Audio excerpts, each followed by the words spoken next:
We're here. We're live. 8 o'clock. Whoa, got some feedback. The feedback's never not gonna surprise me. Just getting everything set up. Terrence is here today with me. It's gonna be exciting. What's up, Zeke MC? Good to see you. Thanks for tuning in. How is everyone doing tonight? Let me just wrong browser.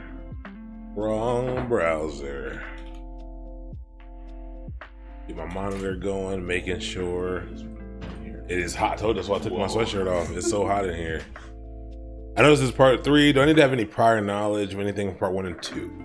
No, then you do not need to know anything. This is just really, it's not the algorithm section isn't really in parts.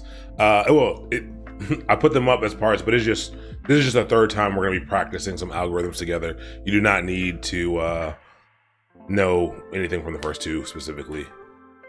We're gonna be just diving into some sweet algorithm problems. Zeke, we're gonna be using exorcism. I don't know why I really thought it was gonna be a command for that, but let me pull it up.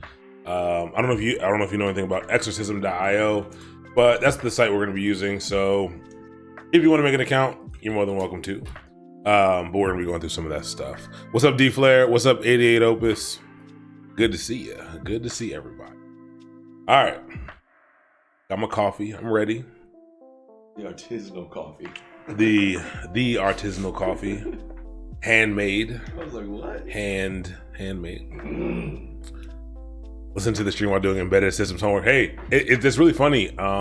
That's what I've been doing lately. Like as I do, usually when I sign off or on the weekend as I'm doing work for this or something else, I just been kind of listening in on other people's streams, and it's been really fun. Actually, I've learned a lot like through osmosis. I've also been able to help solve some cool problems. It's been pretty fun. Exorcism, it's not. Their platform allows you to share your code, but it's not. The platform itself is just practice exercises that you can get help with, and it's free. But it's like Code Wars, but like a little more streamlined, I guess, than like Code Wars or something like that. But that's all it is. All right, so tonight we are on exorcism. We are on algorithms part 3 using exorcism.io. We're diving into some harder problems tonight. Not that. That is not what we want. Let's check it out. See where we're at. See where we have to go after this.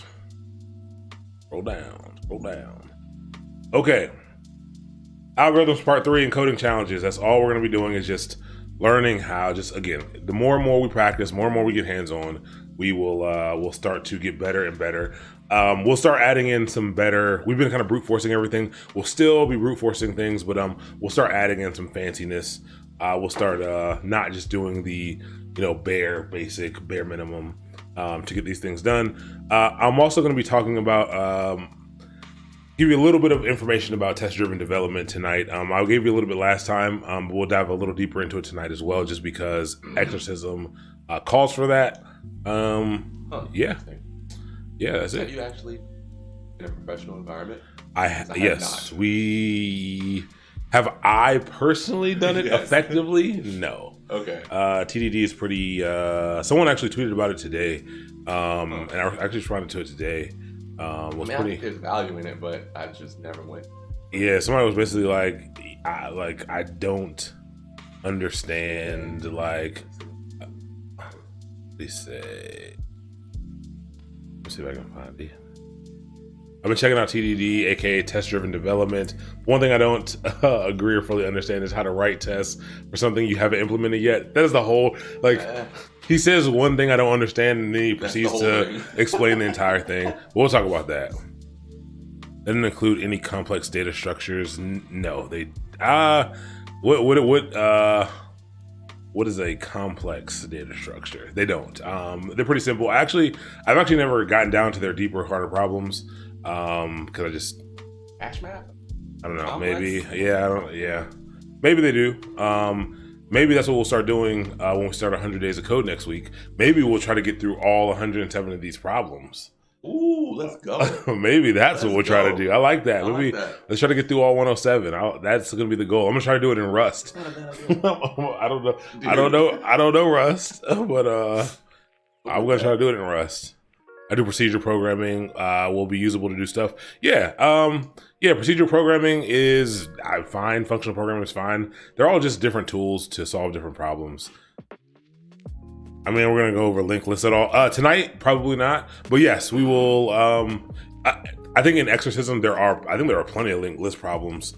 Probably not tonight though. Probably not at all. That will probably be in our next iteration of software. This is truly kind of an introductory course. Basically, at the beginning of the year, we want to try doing an introductory coding course so that we could go real deep into other things as the year went on. But probably not tonight, but we'll get to some of that stuff eventually. Yeah. All right. So feel free to head over to exorcism.io. Wow. Hold on. There we go. And get logged in. I think I accidentally left the track on accident. So I need to go back into it. But let's actually see, does Rust have... This even has Rust. Rust only has 92 exercises. All right, that's perfect. That's what I'm gonna do. 100 days of code, 92. Man, let's go. I'll have to get through 20 in the first day, so that I have time to get through the rest in the next 99 days. Like slow, just trying to get through the beginning. You learn Rust, and you gotta do. It'll be fine. I gotta pick a language too. All right, so let's head into Python. I can't remember why I left it. I think I was trying to change something or delete something, and we'll go to practice mode. We did a couple. I think we did like Hello World and just like Twofer. I think those are the only ones we've done so far. And so we're gonna get a little deeper tonight. And again, these are broken up by topics. Maybe we'll dive into specific topics we learned in classes recently. So maybe we'll dive into some class examples. And maybe we'll try to do a couple of medium problems tonight.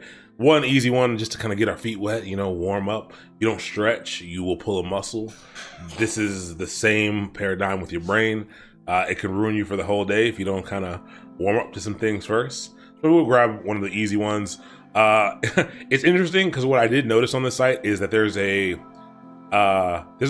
because they only have like 3 difficulties. Other coding challenge websites have scales of things. They might have like 10 levels of items.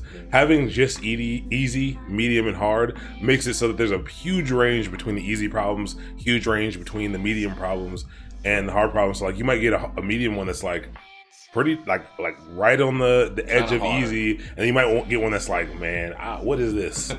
So just gonna be interesting. So we'll try to hop in them. We'll get through them, or we won't, and we'll learn a lot while we're trying to get through it. No big deal. Okay, so go ahead and log in. If you've never used Exorcism before, there's a whole setup process. So click into one of them and you can go do your walkthrough. We're already set up, but feel free to do that. If not, you can go ahead and you can follow along and try to write the code. Python works better than Go does for this because you can just run the Python files. Whereas the Go code they give you, it's like it's kind of like exported as a module and you can't just run it without making some changes. That was pretty annoying last time I did that, but okay.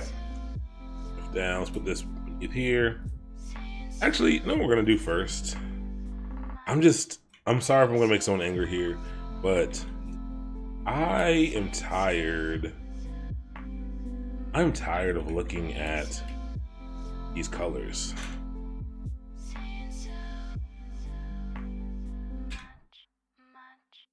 Harmonici. I'm gonna give myself a Dracula meme. What is it? Hyper Dracula? Feels right. Let's see if that's right. We won't be too far off. Hyper Dracula. Just want to switch up the colors a bit. Yeah, see, look at that. Well, that one they're using ZSH, and right now I'm not using ZSH for lots of reasons. I'm pretty sure it is Hyper Dracula, so I should be good. Oh yeah, it already changed. Do a full reload. It'll give me some different colors, but it's close to the same thing. as you can see. We'll make a more drastic change later. I like to switch up my colors every now and then. My terminal's so pink. Never. Look, your terminal has to be enticing. Yeah. Your whole computer has to make you want to use it every day. That's the only way. That's the only way you'll be successful. That's an extension of you. What's up, Jumpin' Worm? How's everyone doing? What's up, Como? Things are good. Things are good. Like, this coffee's really saving me right now. I'm using default terminal with power level. Oh, is that the power level 110K? That's the is that a theme for the power line? Level 10.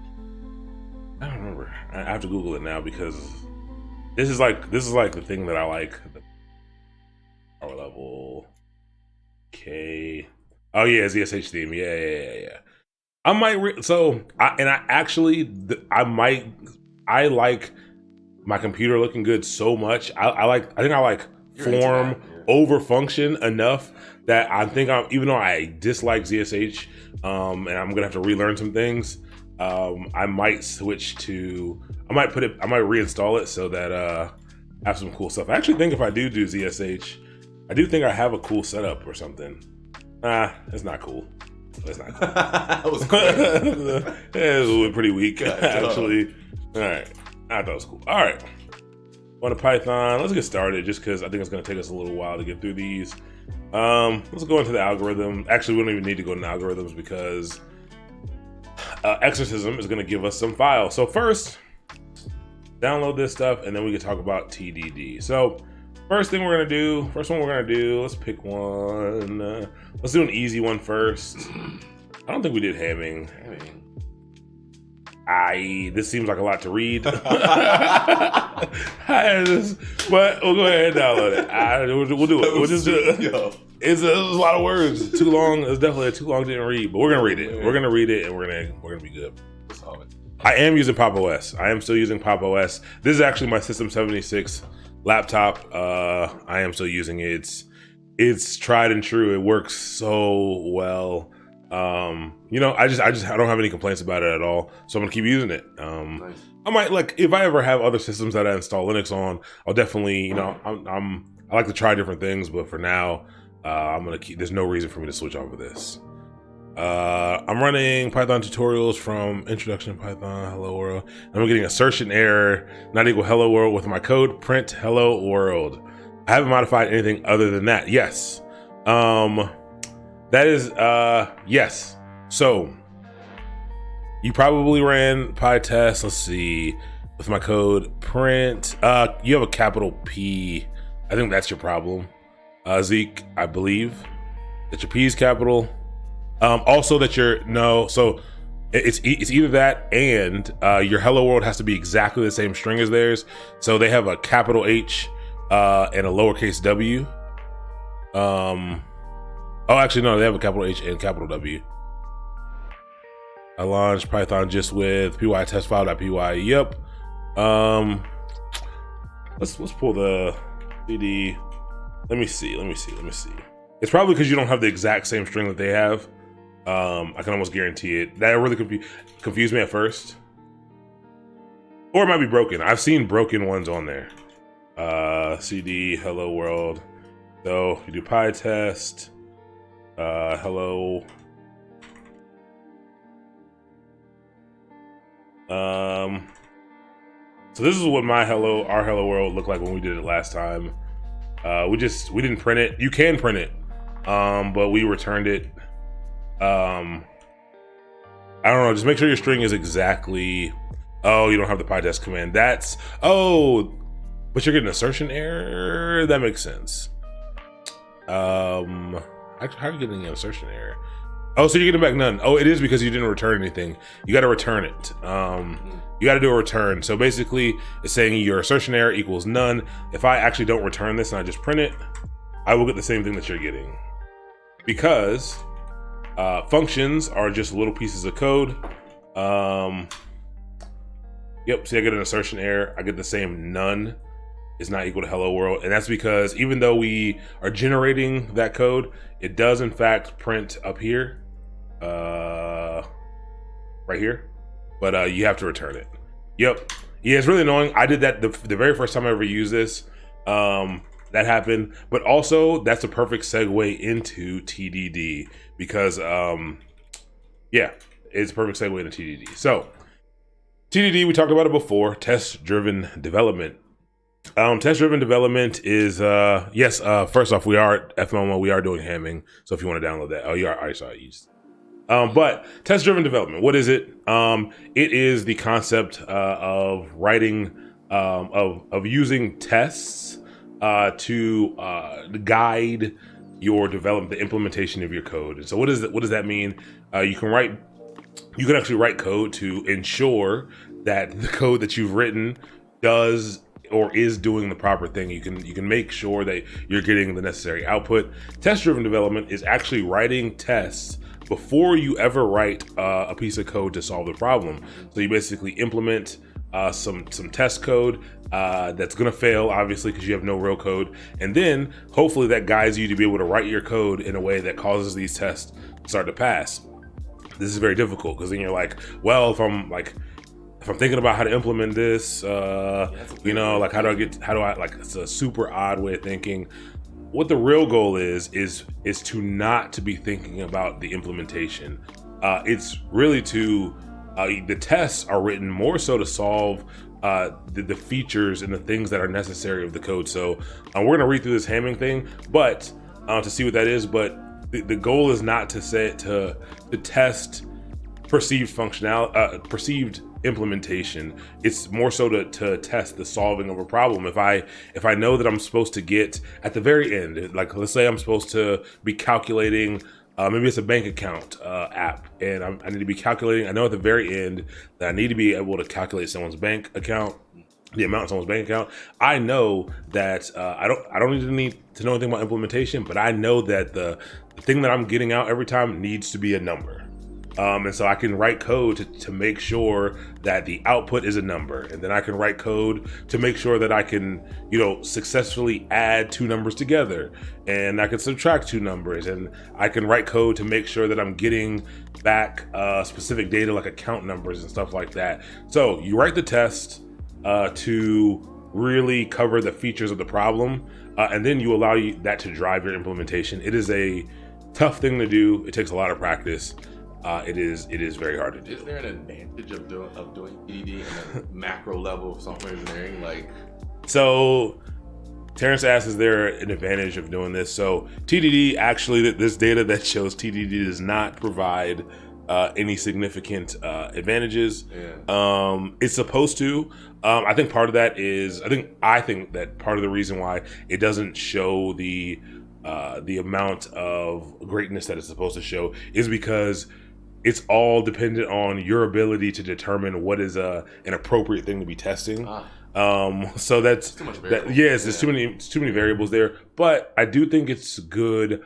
I do think TDD is a great way to guide your problem solving. I think it's a good problem solving tool. I don't necessarily think it makes your code less buggy. But I do think it's a good tool to guide you in how you and how you develop and learning to think that way. It really helps you think about the pieces you need to solve the problem rather than jumping directly into implementation. And this is what Exorcism implements. So in each of the things that you're going to download, we downloaded the hamming thing. I think we did. All right, so LCD and the hamming, each of them comes with a test file for every single language. Each of them comes with a test file. See this hamming test.py. And these tests are actually fairly basic, but they're very difficult to kind of get into and to start thinking about. But once you understand what these tests are doing and asking, you're going to be coding. We're going to be coding to solve. These are going to guide our implementation because we have to cause these tests to start passing. So if we run this right now, things will fail. But we can basically see most of the time, most basic tests are going to basically say, hey, they're going to execute some code that you have. They're going to execute some functions that you have. They're going to execute a class that you have. And then they're going to say, hey, when I execute it, so they're going to execute something called distance. And they're going to say, hey, I want to assert that whatever this comes out as when I run this function, I want to make sure that it's 0. Same thing up here. When I run this, I want to make sure that it's 0. When I run this, I want to make sure that it's actually 1.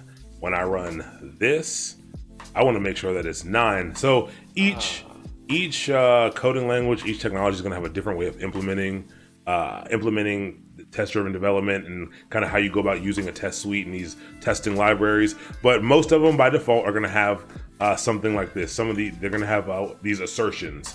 I'm asserting that these things are equal. I'm asserting that that I get an error right here. This one is actually not saying that these two things are equal. It's actually saying, hey, when you run this, I think I'm supposed to get a value error here. So again, there's a whole learning process to kind of understand how to use these properly to solve the problem. So when you're going through your exorcism problems, try to pay attention to them and like just try to get comfortable looking at them, but it's completely fine. Go through and try to solve your code as is. Try to just match the things that are given to us in the README. So I'm actually going to do this in VS Code tonight. Why am I going to do this in VS Code tonight? Because I found myself moving way too fast in Vim, pressing a bunch of things. I think it's a bit confusing. Just because muscle memory and how I'm doing some of those things. Also in VS Code, the READMEs have a good preview, which is just nicer to look at. So yeah, that's why I'm going there. This goes free. Yeah.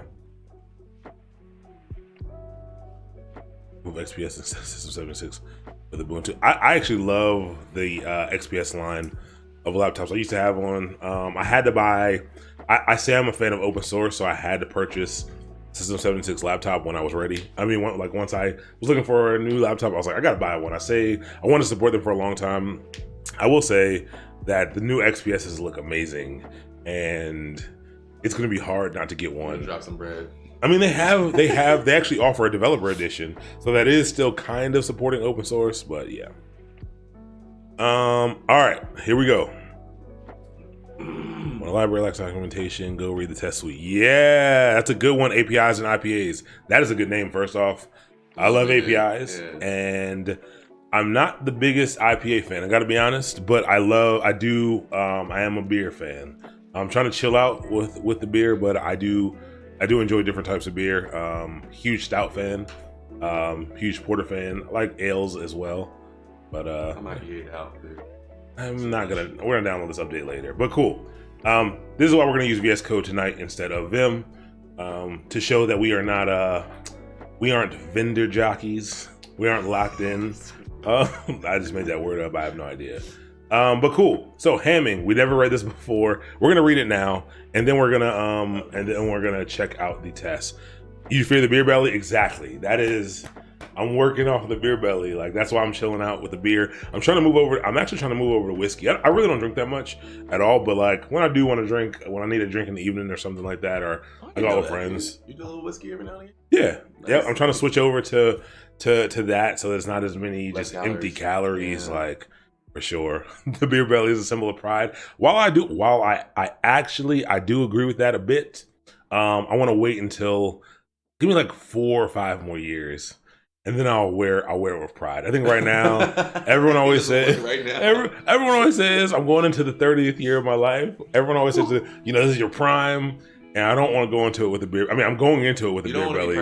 I don't want to be pregnant. I got you, bro. So like, if I'm just like, I don't want to be 5 months pregnant and up. I'll be 1 or 2 months. Like I'm good for sure. 1 or 2 months. All right, let's read through hamming because there's a lot of words here. Even though there aren't that many words, it just feels like a lot of words. There's a wall of text. Make it a little larger. Okay, it will not let me make it larger. So, wow, that's weird. Oh, I think it's because that one time y'all made me change some settings manually. Blaming the folks. Yeah, I'm blaming. I am. See, now I gotta change stuff manually. What you did to me. All right, so hamming. Calculate the hamming distance between 2 DNA strands. We may not be smart enough for this.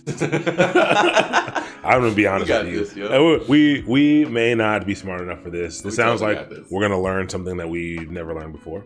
All right, so your body is made up of cells that contain DNA. Here on Mastermind, we also like to teach science as well as coding. So those cells regularly wear out and need replacing, which they achieve by dividing into daughter cells. In fact, the average human body experiences about 10 quadrillion cell divisions in a lifetime. So they gave you a little context there. So this is nice. You know, we've learned a little bit about the human body, a little bit about cells, a little bit about DNA strands. All right, so when cells divide, their DNA replicates as well. Sometimes during this process, mistakes happen, and single pieces of DNA get encoded with the incorrect information, okay? If we compare two strands of DNA and count the differences between them, we can see how many mistakes occurred. This is known as the Hamming distance. All right, Hamming distance. So summarize that. We took in the information, we kind of synthesizing it a little bit. The Hamming distance is the difference between two. How many mistakes occur? So the difference between two DNA strands, essentially. Okay. So I'm hoping they're going to tell us how to do everything because I know nothing about DNA at all. So we read DNA using the letters C, A, G, and T. CAG-T. That's how it's pronounced. The industry standard, the CAG-T. Two strands might look like this. Gag. That's one. And then we have tat.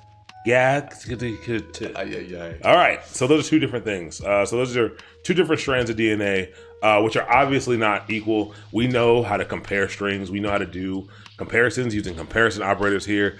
Double equals. Right. So you can see that these are not equal, but they have 7 differences. That's a lot of difference. Okay. So they have 7 differences, and therefore the Hamming distance is 7. So we're basically going to be it feels like we're going to compare one thing to another thing, and we're going to count basically the number of places in which they are different. Cool. So the Hamming distance is useful for a lot of things in science, not just biology. So it's a nice phrase to be familiar with.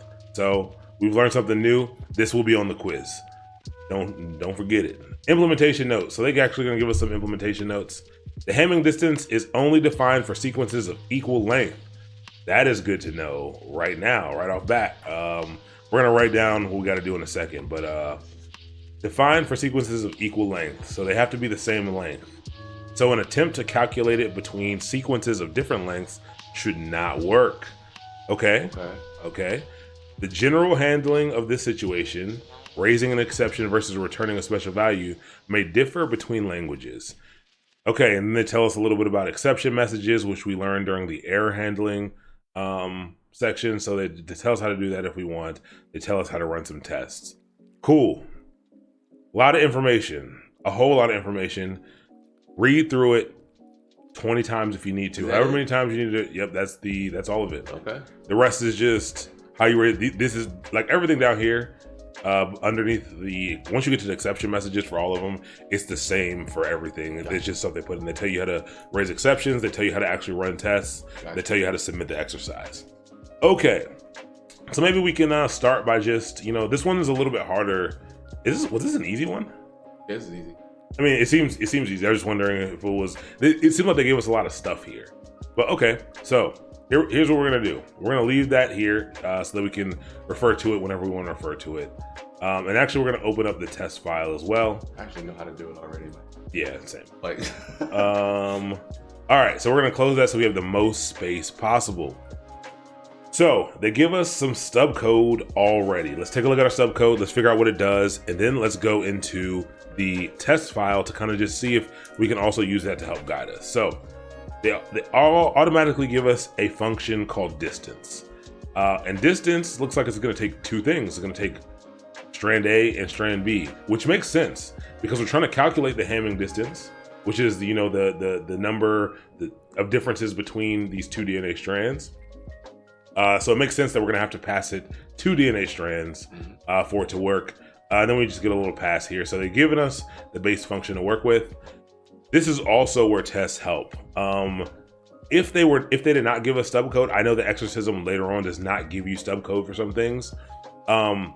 We can see from the stub code, we can see what we actually have to call this this function has to be called distance or our test will fail. Doesn't mean your code won't work, but it does mean your test will in fact fail if you did not call it distance, because that is what it's going to be calling. Yeah, so it's importing from your file.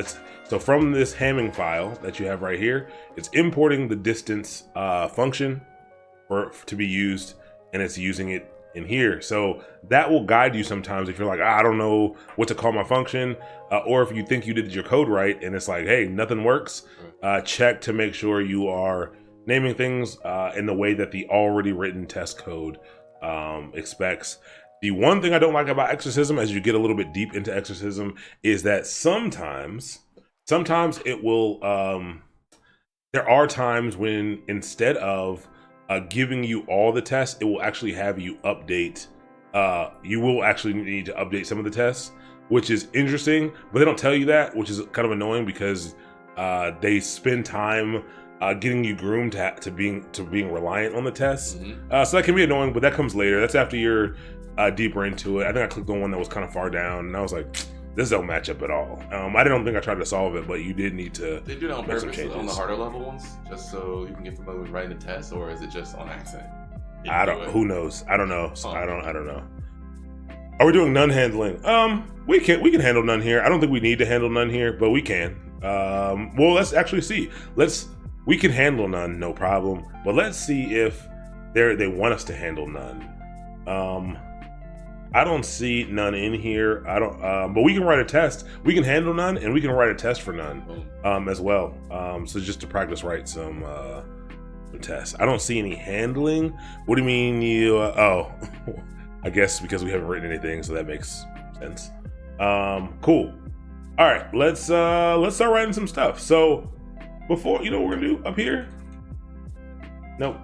We just gonna start writing some code because we can. I wish I had my iPad set up so I could pseudocode this out. But I like the implementation notes because the first thing they say is the Hamming distance is only defined for sequences of equal length. So an attempt to calculate between sequences of different lengths should not work. That sounds like something we can handle right off the bat because we don't want to do any type of processing if they're not of equal length. So let's start handling that first. Job interviewers accept exorcism as experience for software dev. Yeah, this is a perfect tool for that. That is a great question. If they don't, maybe we can convince them to. I doubt that they do. I think if you put this stuff on your GitHub, though, I do think it works in your favor. Yeah, and I think if you do that, as well as you're able to talk about it during the interview, I think it could be useful for you, for sure. Hamming.py, is that even legal on Twitch? I don't know why it wouldn't be. I was thinking about that. I know. Hard, dude. See, man, I'm telling you, I'm not hip to all the internet lingo.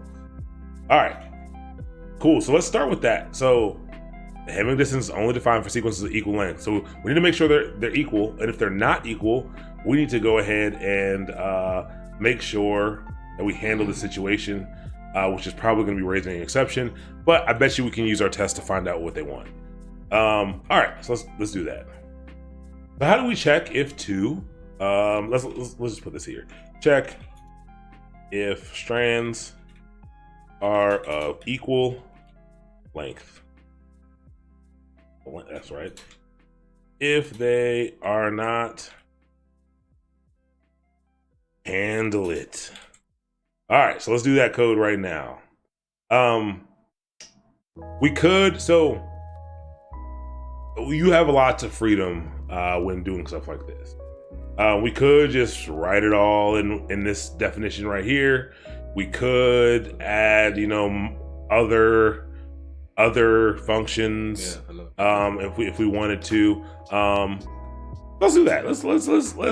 Let's just mess around. We'll mess around. Like nothing we're gonna do tonight. I mean, well, not nothing, but just don't expect this to be that we're gonna practice doing things. So we can switch stuff up if we think it's stupid, all that. But let's make all of our functionality for now, all of our major functionality. Let's try to separate it out so that it's all its own little modular. It's modular as possible. Yeah. So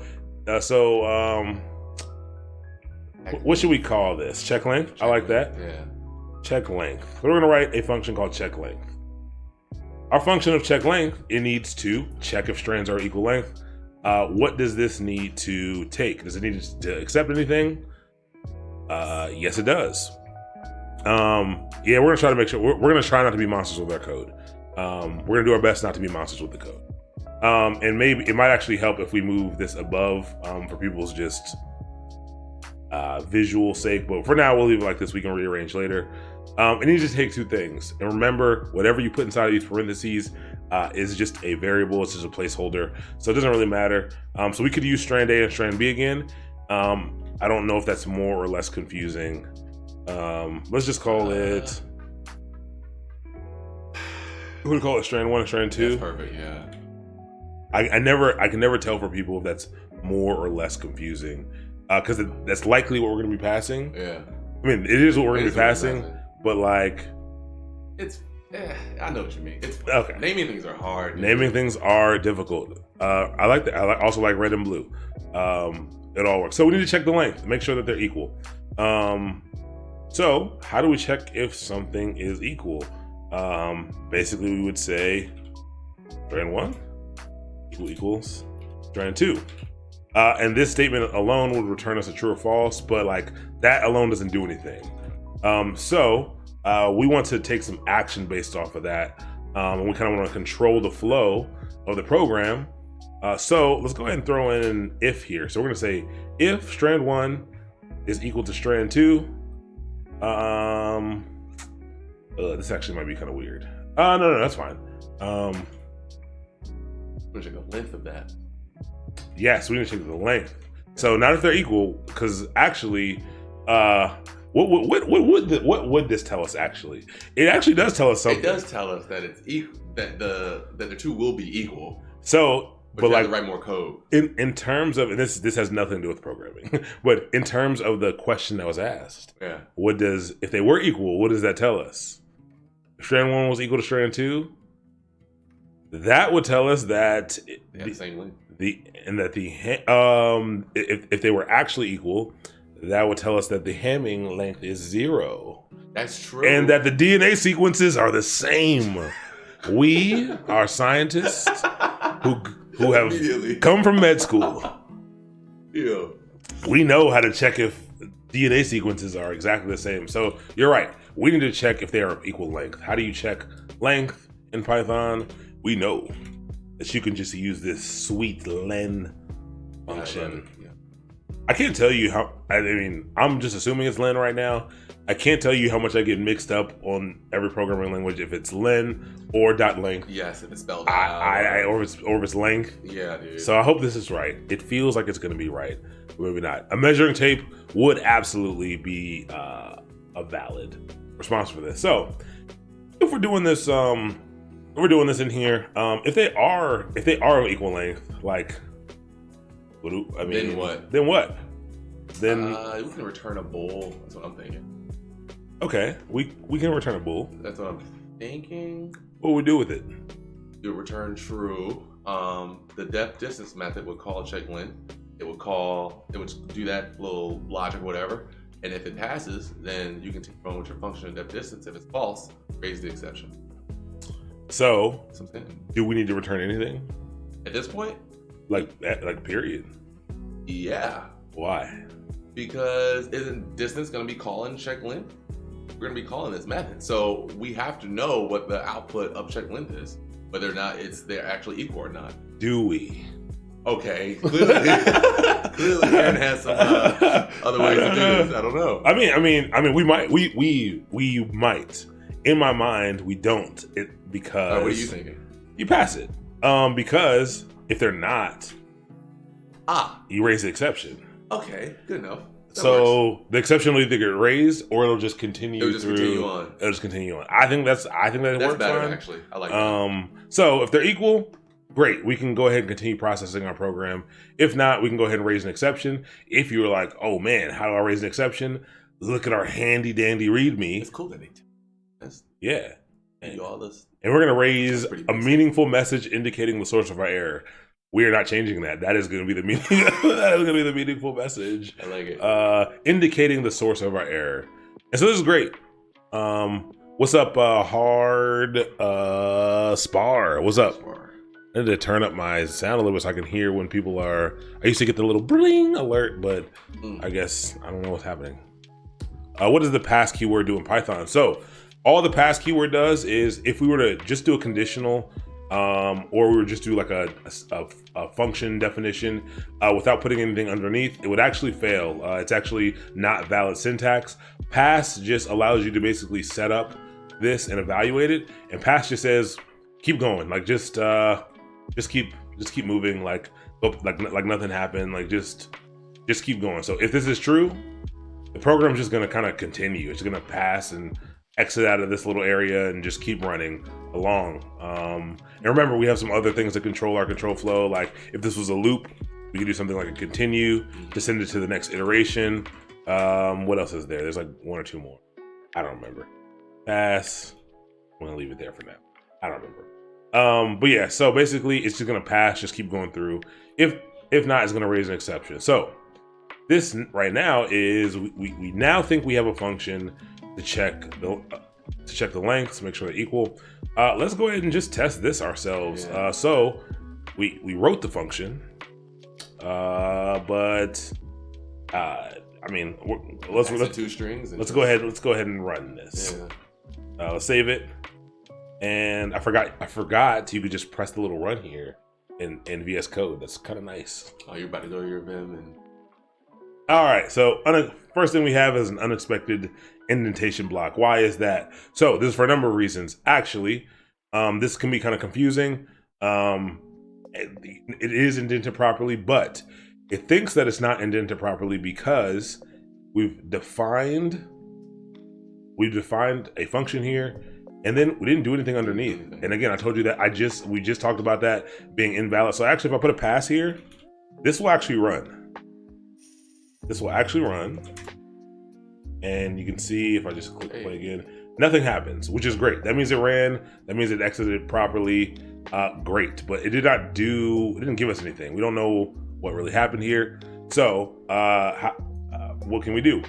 The first thing is we didn't actually use the check length. This is not actually running.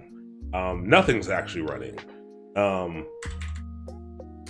Nothing's running because we remember functions are little packaged up pieces of code that only run when they are called.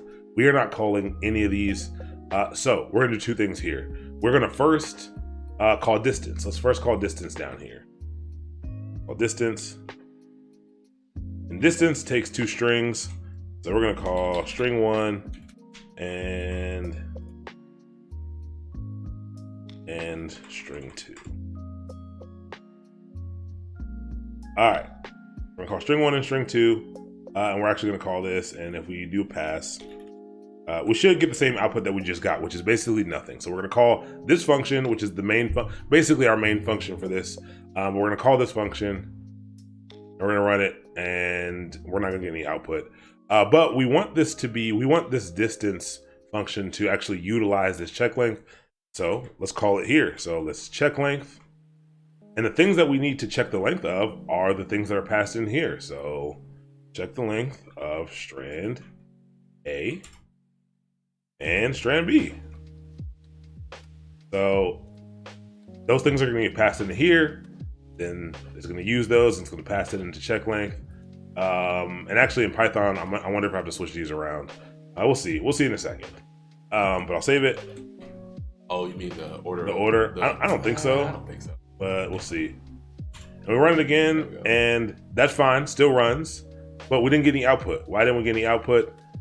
Obviously, because we know how to output things to the screen.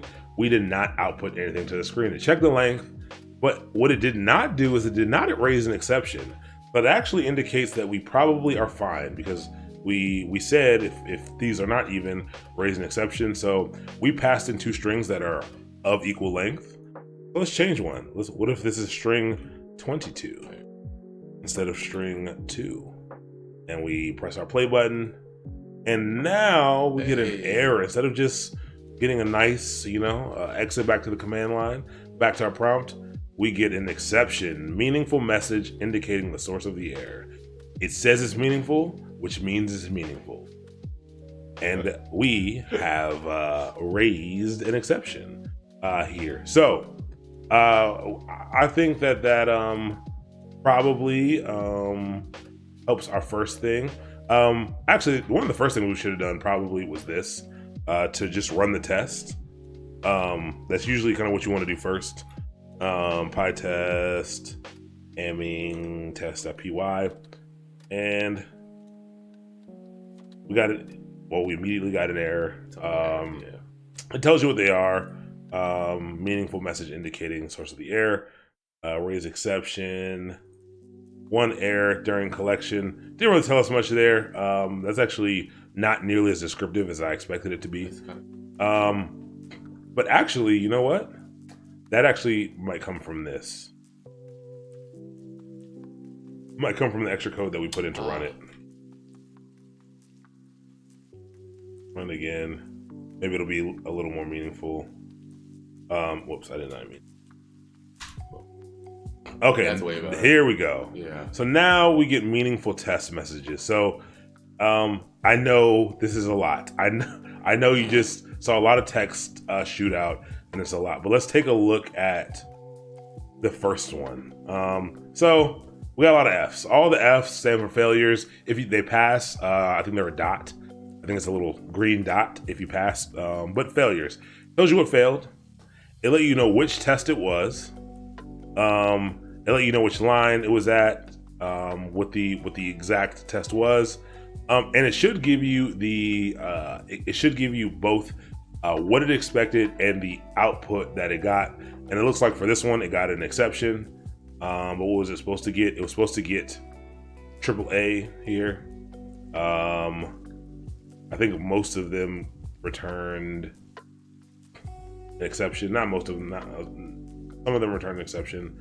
Some of them returned, none, because we're not actually returning anything. So that'll give you an indication of, you can start to actually run down the line and start to fix tests one by one. You can actually use these to say, all right, I'm gonna look at this test here, test empty strands. So if someone passes in empty strands, I can go ahead and write code to make sure that empty strands returns with a Hamming length of 0, and I can start to make sure that my code works in that instance.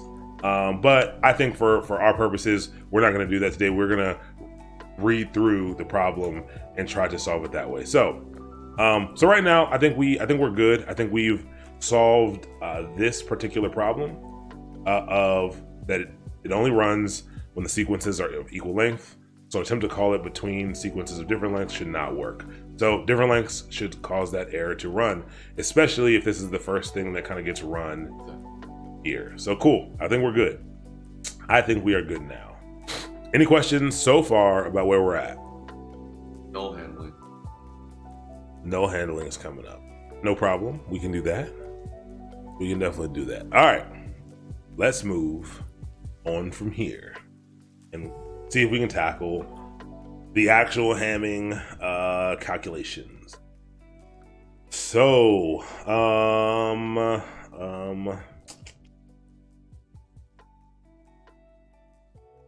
right. So basically, we know we're getting strings here. We know we're going to be passed 2 strings. And while we can compare the entirety of the string, it looks like we're going to have to run through and take a look at each character in the string. So we're gonna have to compare the first one here to the first one here, second one to the second one, the third one to the third one, fourth to the fourth. All right, I'm giving you guys numbers here. What should you be thinking? You should be thinking indexes. These are locations. We know that we know that we can use these locations to specify something. But in Python, you can always check. Some languages this works, some it doesn't. You can check to see if strings are iterable, I guess. So you can say, let's see, x equals the string of hello. What happens if I print X, and I look for something at the third index. So that should be the fourth letter. So third index, so this is 0, 1, 2, 3. So we should get an L if this works. I broke everything. And that does work. I actually didn't think that was gonna work in Python. You can do that. I didn't think you could do that That's in Python. Pretty cool. Because of cool. This got this just got a lot easier. A whole lot easier, yo. Because if this was Go, yo, you'd have to do some stuff. I'm gonna have to split it. You'd have to do some things. I would have to make a slice of. I think I'll have to make a slice and of. then go through each loop through each. Like, but it looks like or whatever. It looks like we can just. Bruh. That's out of range, which makes sense. 0 should give us an H. There you go. Nice, beautiful. That is it's gorgeous. It gives us a lot of ease. So I know what I'm thinking. What are you thinking as far as how to solve it? After seeing this. So after seeing this, obviously, now that we know this is iterable, if something is iterable, I'm thinking that we need to use a loop. We need to use some type of loop to do this. We could actually use any type of loop. Well, not any type of loop. We could use all the loops that we have available to us. There's one loop in particular that would help us, that I think would help us here, which is a for loop. We'll do it with both a for and a while loop. You like while loops? I don't like while loops. No? Okay. Go only has for loops. For loops are the best. I love for loops. For loops are the greatest. But yes, so cool. So we know that we have a string. We know that we can refer to each of the letters in the string via a numbered index. And we know that we have to run through each of them and compare them to something else. This is actually gonna be way easier than I thought, actually. All right. This is not. When was I using VS Code? Did I close it? Oh, here it goes. Okay. So let's go for it. A string Golang is also indexable. So then I wouldn't. So would it work in Go as well? Really? I don't know. Like, this is not real world stuff. Like yeah, exactly. Well, I guess it is. I mean, I don't do something ever. Yeah. String Golang is okay. So we need to do a loop, most likely. So let's just do it with another. Let's do another function, just to kind of break up the functionality. So let's say iterate through strands and compare values. All right, let's do this. So let's call this let's call this one compare strands, because we have a function now called compare strands. And again, that's going to need to probably also take strand 1 and strand 2. They are correct. Should we give it another name? Or should we keep them consistent? Is comparing hard? No, comparing is actually pretty darn easy. We actually did it right here. We said, hey, is this thing equal to this thing? And that is what you're going to do. So you can use a comparison operator to determine if comparing is hard. Sure. Yeah, comparing is tough. Maybe the hardest thing that anyone's ever done, for sure. No. Just leave. Just no. It's comparing. See this. So trolling you. Just no. I'm not being trolled. You all just don't know that the most powerful method in all of Python is the compare strands method, which really does the work for you. You're welcome for this God mode code. Thank you. Is he for real? No. Oh man. I refuse to consistently be trolled. I have to troll back. Oh man. Okay, thank you. You should have actually. It would have been better if you just let me go. Just let you go with it. That's the best kind of trolls. I was like, "Whoa, yeah, exactly." Almost got me. Yeah, almost. One day I'll get you. I'll get you good. You What's up? Very convincing. Dude. What's up, Neuromorphic? Welcome. So we're gonna compare these strands.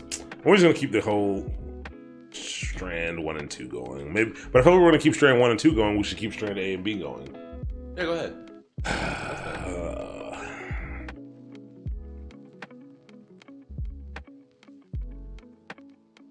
I just want you guys to know how lost I feel not in them. I'm sure there are tons of You look fine. no, like I'm sure there's ways to like easily, yeah, that like I don't even. Oh, I can't tab complete though. That's a problem. That's a problem. He's done with VS Code tonight. I'm done with VS Code for light. Nah, that's cool. It's cool. All right, so we're gonna compare these two. We're gonna compare these two strings because this is the proper method to do it. So how do you compare these two things? Actually, not how do you compare the two things? How do you compare the letters in them? So we say we're probably gonna need to loop through them. So you do this in a couple ways. You could say, hey, I know that strand A and strand B are of equal length because we checked these before. So I could, find, I could, do something like length equals the length of strand A, and that will give you a number. Yep. So if I passed in something that was this 1, 2, 3, 4, 5, 6, 7, this number would now be 7. And then I could use that number to say, all right, that means I got to loop through 7 things. And I could go ahead and use that counter to count up through my indexes using like a while loop. So I could say something like while length, while actually, you need to do this. I mean, this is not the right way to do it, just so you know. I'm doing this the wrong way first. Not wrong way, but the suboptimal way first. And then we'll make it a little bit better. So I could say while we set up a counter, I equals 0. And I could say while I is less than the length of strand A or B. It doesn't really matter which strand you want because they're of the same length. So what is this doing? We know that loops, you specify a condition, and as long as this condition remains true, a loop will run. So what's the condition that we're setting up?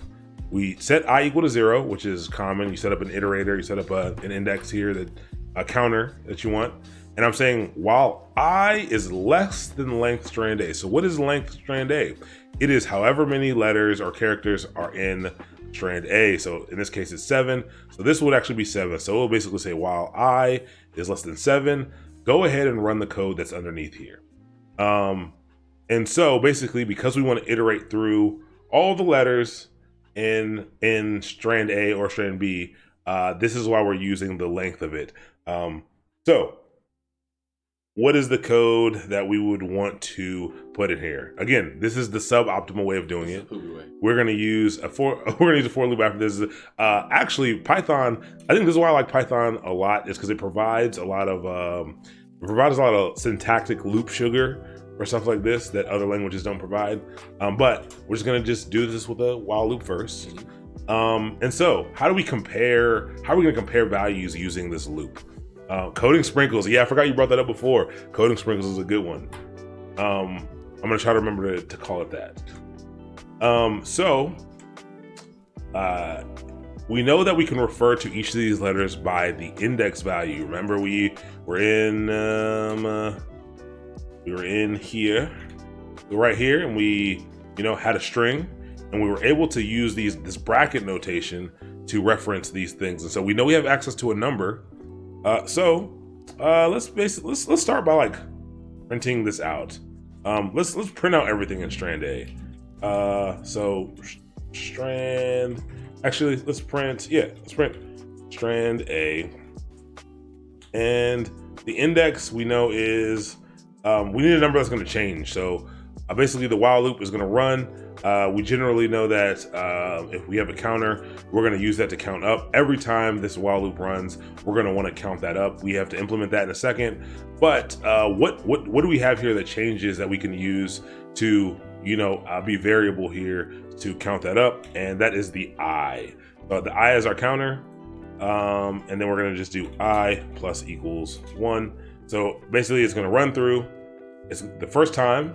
It's going to say, hey, is I less than 7 or whatever the length of string 1 is, and yes, 0 is in fact less than 7. So it'll go ahead and it'll print out strand A 0. This will get replaced with the number 0, and then it'll add 1 to I. So it should print out whatever, it should print out the S. And then it should add 1. So now I is now 1. So it says, hey, is 1 less than 7? Yep, it is. Go ahead and run this code. So it should print out strand I1. 1 is actually the second spot, and so on and so forth. So let's run this real quick to see if this works. These need to be the same distance. So let's do that. Run our code. Uh-oh, strand 1 is not defined. Where's strand 1? Oh, right here. Length of strand A and B. Saved as a like bad boy. They should have told us this. Huh? I feel like they should have told us that in the editor. Should have, You know but what I so we didn't get anything printed out, which is fine. Oh, but that's because we didn't actually call this function. So it ran successfully. You see we got no error down here. We got no error, and that is just simply because we're not actually calling this function here. So let's go ahead and call that. So after we check the length, we're gonna go ahead and we are gonna compare strands. And we're gonna use the same thing, strand A and strand B. All right, so now we're gonna do this first to make sure they're the same length. And then if this is fine, it's gonna go ahead and it's gonna run this. So save that, run it, and look at that. We get string1, and that is the strings that we passed in. So with this loop, we were able to print out each of those characters. So now we know we are iterating through that string. So excellent. So now that we're iterating through the string, let's compare values instead. So we don't want to print anything right now. How do we compare values? Same way we did it up here. Same way we did. What are we laughing at? They said, ew, this code. Hey, I said it's not gonna be perfect, okay? We're learning, we're practicing. We can switch it up a million ways, okay? We can do it in one thing. I love it. We could, okay? Come on, man. It's modular. Come on, it's okay. Y'all hurting his feelings. Everyone's got an opinion. Yeah. So, no, I'm joking. I don't care. Code is ugly. I don't care. Write it yourself. So no. So what are we doing? We need to compare them. So we've seen a comparison statement up here. So we know that we can just do, we want to compare each strand character from A. We want to compare it to strand B. But we want to do it at the index. So each of these can receive the same index. Because they're the same length, the same index is going to reference the same spot in each word. So cool. So we'll do that, but we need to take action based on this. So we use an if statement, and I know the while loop is still gross, but we're gonna change the while loop in a second. I think while loop just again, I wanted to use something that didn't have as much coding sprinkles, and then we'll put in the coding sprinkles. What is the coding sprinkle? Syntactic sugar. Ah, okay. Coding sprinkles. Yes, I want to use something that had less coding sprinkles for the people who are new. Not new, but just, again, whoever had a lot of loop practice. I want to be a little more explicit, and then we will modify from there. Bro, they're different. I like that. That is exactly what the exception is going to be. Bro. I love that. I love that, bro. Comma. I can't type. I like how you used proper English as well, with the contraction of they and are, making it there. All right, I like that, bro. They're different. So we're gonna compare these two. We're gonna say if strand A, if the index here of strand A is equal to the index of strand B, that's a good thing. Well, I guess neither thing's good or bad, but we're trying to calculate the differences rather than things that are the same. So the score, the Hamming score, only counts the number of differences. So it only gets, you count the number of differences. So if they're the same, we don't really care. Right. So we can do two different things here. We could either switch this up to check for them not being equal, but I think using, the inverse like this is a little confusing in code. So basically we can just say pass. Don't do anything. We're great. And then we can say else. You think that's confusing code, really? It was confusing code. To have the not equals? Yeah. I don't necessarily. You don't like that? I know that people find that confusing. Really? Yeah. That's interesting. Okay. Yeah. I use it all the time. I do too. What? I do too. What's up, one Ray1 RE1? That feels like a regular expression. I don't know why. Maybe because of the RE package. But welcome to the channel. Thank you for the follow. So we're gonna say if they're equal, don't do anything, and then we're gonna say if they are, we want to increase our Hamming variable. This is interesting because we did this in a terrible way, now we've got some scoping issues. So we're not actually keeping track of our Hamming score right now because we just got to the point where we're comparing things to see. So if they're not equal, we need to increase our Hamming score by 1. We need to, can't just return a number. Yes, we could return a number. Yes, we could return a number. You're right. See, that's me being dumb. I was like, maybe we should increment something. No, we can just return a number. That makes sense. So we can add it up here. We basically can start a score, basically, and we can add to it. So we need let's set a Hamming score here. A variable to hold our score. So we're gonna say score. Equals 0. To be very explicit. And then we're gonna, every time they're different, we're gonna say score plus equals 1. So we're gonna add 1 to the score every time they are not the same. All right, that's looking good. And so we need to make sure this whole thing runs before we return anything. So this is gonna run through. It's gonna give us a score. I don't write in chat. Welcome, thank you. I don't expect to see you in the chat. So we watching hello. You now, bro. If you write in the chat, I have to ban you. I'm joking. Welcome. I'm glad to have you here. Thanks for following. All right. So after we wrote that while loop, again, while loop's not the best, but this should calculate our entire score, and then we need to get that score out of this function. So just as DFlare said, we need to go ahead and return something. So at the end, we're gonna go ahead and return score. So this actually might be the whole application, but it's gonna run through. It's gonna compare those strings. If they're the same, not gonna do anything. If they are the same, it means they're different. If they're not the same, it means they're different, and it's gonna add 1 to the score. Once it goes through basically runs through as many times as length strand A or strand B, doesn't really matter, it will go ahead and it will return that score.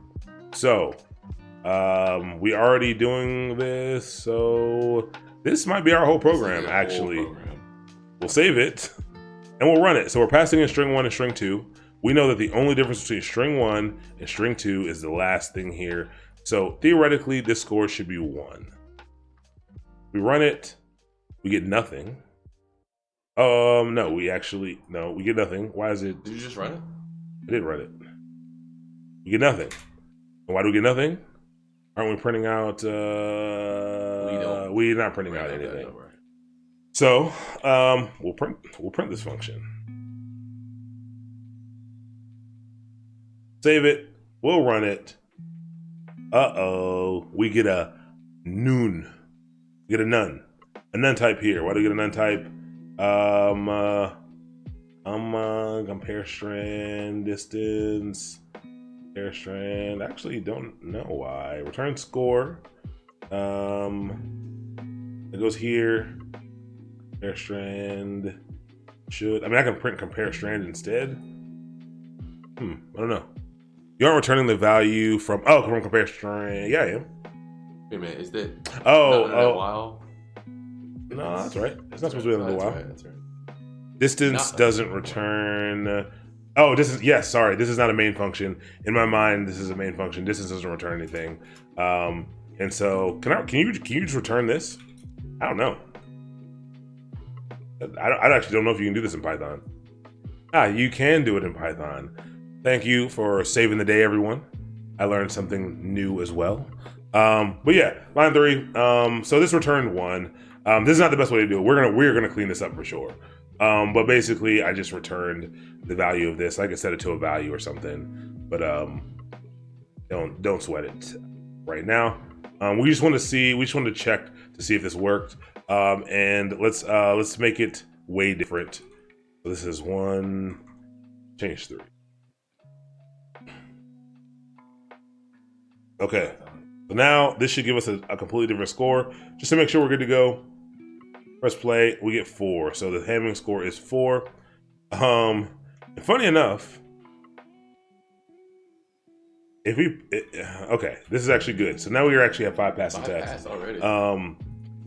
So now that we've done some of this, we can go ahead and try to resolve some of this. We're gonna clean this up. We're gonna make this a for loop and not a while loop. We're gonna do this differently in a second. But again, it's okay to get the code. Like, it's okay, just run through, get some stuff set up, and let's take a look. Let's just run the test again, and let's see what we're getting here.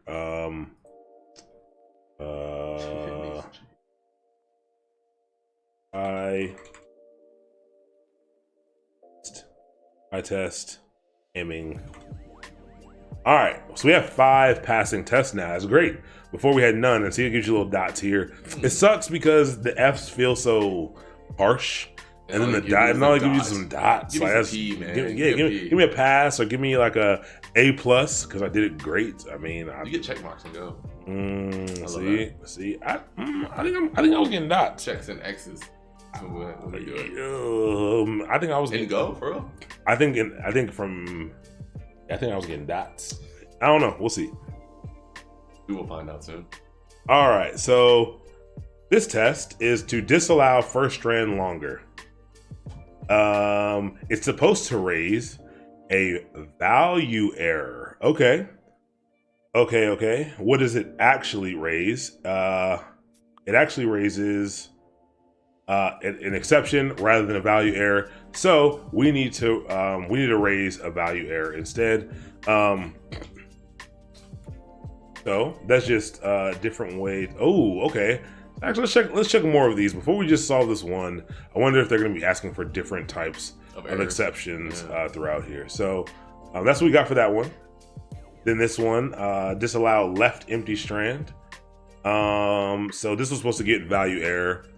And when we responded with bro, they're different. So we are raising our exception as we're supposed to, but it looks like we're just giving the wrong error. So value error here, value error for different length ones. So cool. So you see that? These are 4 different tests that all test similar use cases. It looks like some of them, the first item is longer than the second item. Some of them, the second item is longer than the first item. Some of them, the first item is empty. Some of them, the second item is empty. So we do have our exception here. But the thing that we need to do is we need to not raise an exception. We need to raise a value error. Actually, don't remember how to do. I just do this. Beautiful. Sure, I can just do this and say, bro, they're different. That's because it? I'm pretty sure that's all I need to change, or it's completely wrong, and we're gonna find out right now. So the code still runs, and if we run our sweet pie test, my goodness, oh my goodness, look at that, 9 passing tests in record time. It's probably not record time, but we did in fact cause all these tests to pass, and everything's good. But I don't like this. I don't like the way our code looks.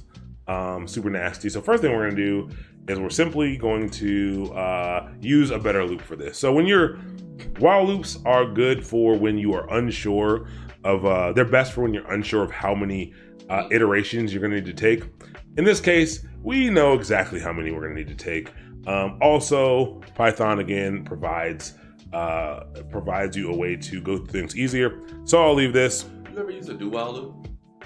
I've used professionally once, one time, really? And it was necessary. I can't remember what the thing. Well, maybe it wasn't necessary, but the way we had written previous code made it necessary. We had to do it that way. And and it was funny because no one knew what to do. They were like, "Oh, we're going to change all this code," and someone was like, "What about do while?" And everyone was like, I forgot that was a thing. I forgot that was a thing. Do-while loops, man. What's up, NHD65? Welcome to the channel. I don't think I've ever used it.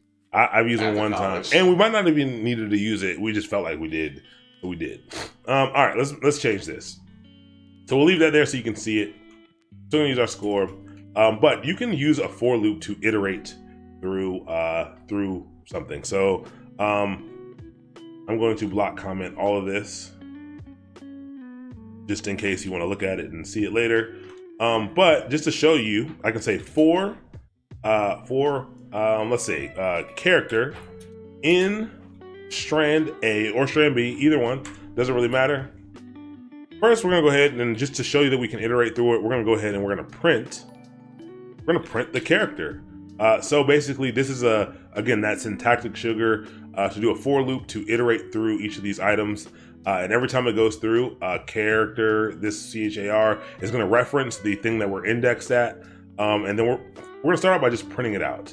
Rather than returning score, it's going to be 0. We're going to print out these characters first. So if we actually run the test, it will actually work. It'll print out the test. It's going to fail. Actually, it might not fail. No, it's going to fail because we took out the actual functionality. But it should print out the letters for us. Yeah, so you can see here, it actually does go through, because when you run these tests, it actually is running your code. So it will output if you have any outputs in there. But you can see here, it does in fact print out each of the items. So it is iterating through properly. Very, very nice. So we can use this instead of the while loop to make it a lot cleaner, to make it a lot more comfortable. We can actually take what we have in here, and we can say if strand actually, hold on. This always confuses me, because it's actually talking about the character here. How do I reference this always confuses me. And hold on. I need to reference. This is actually referencing the character. The way that I can reference the index for this is by doing, or not even index for this, but it's not strand 8 char. It is, I never remember this. Sorry. Let's find out real quick. Python for loop with index. I guess that's what I want. Let's see what they got here. See, this is why I love other languages. I don't like that Python does not provide you a for loop with a counter with the format of a counter, a comparison, and an incrementer right behind it. But where I'm stuck is I never remember this. How to reference. So if we use a for loop and we reference character, which is going to be the actual character, how do we reference that same thing in B? Use range. Yes, use range instead, and that will give us. And the range will give us our index, rather than. The range means a completely different thing for me and Go. No, it doesn't. No? No. Do it. Let me see. So like for I in range, like 0 is the starter, up to length of strand A. So basically it'll do these. So yeah, so now it will give us but I really thought you could do this without reference, without using this. Different. The syntax is different. Yeah, that's the syntax is different. Yes, you could do that, but Hint zip lets you iterate over 2 things at once. Ooh, what is this?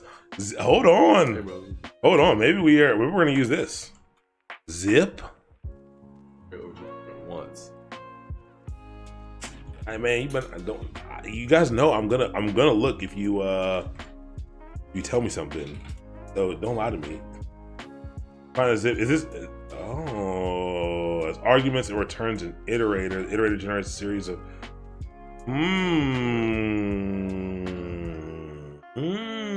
We'll do this second. We'll use range first. I like this. I'm gonna dive into this and convert to a list. We'll have to do a little bit more handling to do that, but that's cool. I like that.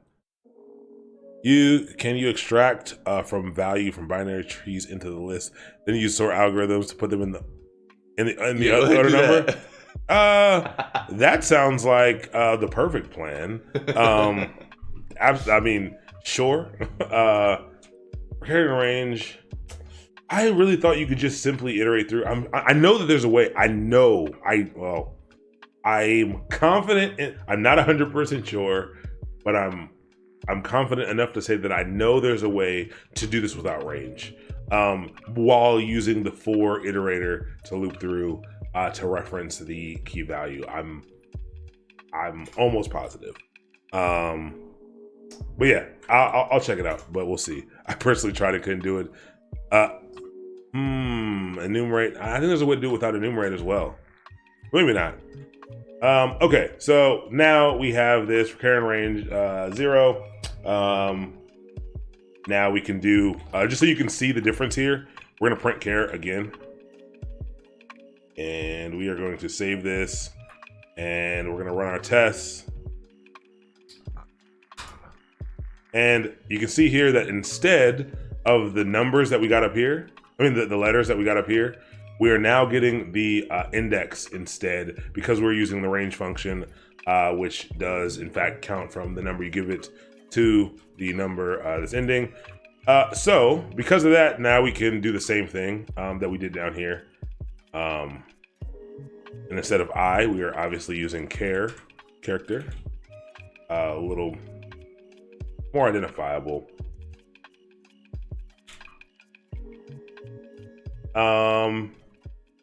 And we can do the exact same code. We can pass it, and we can do an else. Score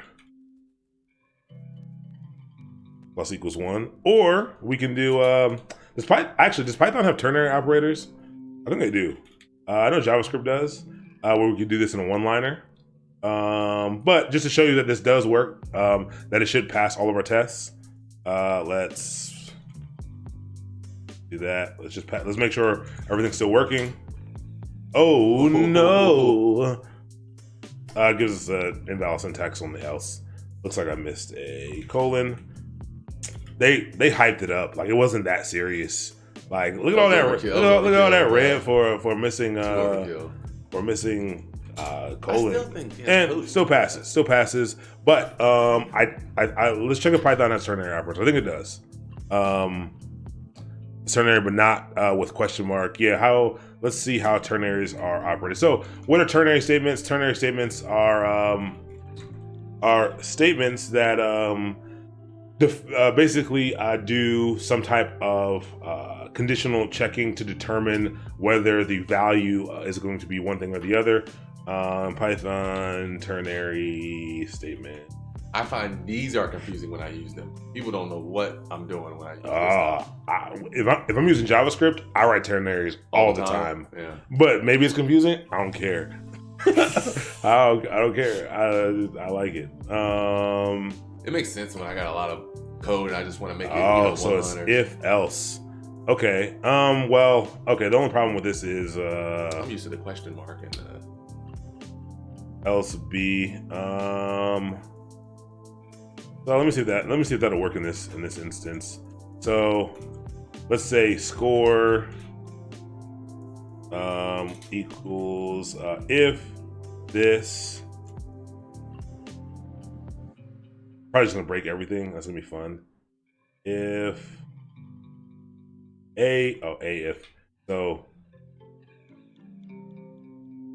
can I use a pass here? Like pass if strand, these are equal.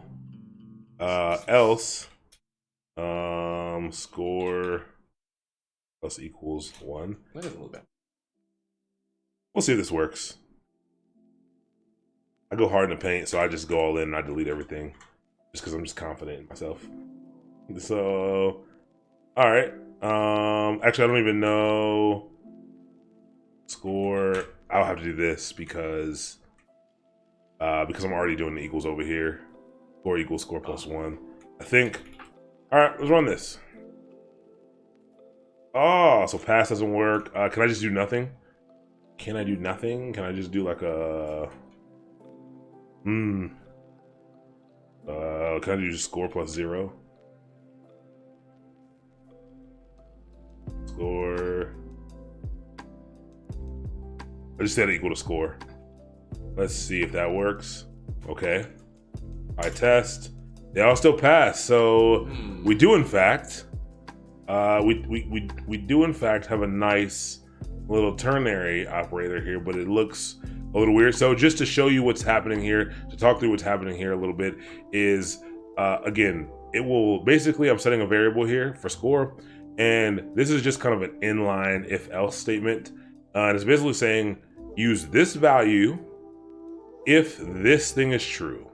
So if this is true, set this equal to this. If not, set it equal to this.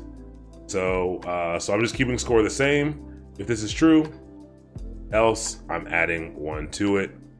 So nice. That I don't like this as much as I like JavaScript's ternary operators, only because the question mark and the colon are great visual cues, great visual indicators. So that part's nice. So we return score. We could also do like something like, if you wanted to be super explicit, we could also do something here. Could just return that, or we could say like Hamming distance equals this, and then just return the Hamming distance just to like be extra explicit. That's so true. I don't know what that came. Sure. We could do this. We could also take literally all of this out and put it in one. You know what? We're gonna do that because why not? Just because you've seen it in many different ways, we can literally just put it all like this, and because we use the same things anyway,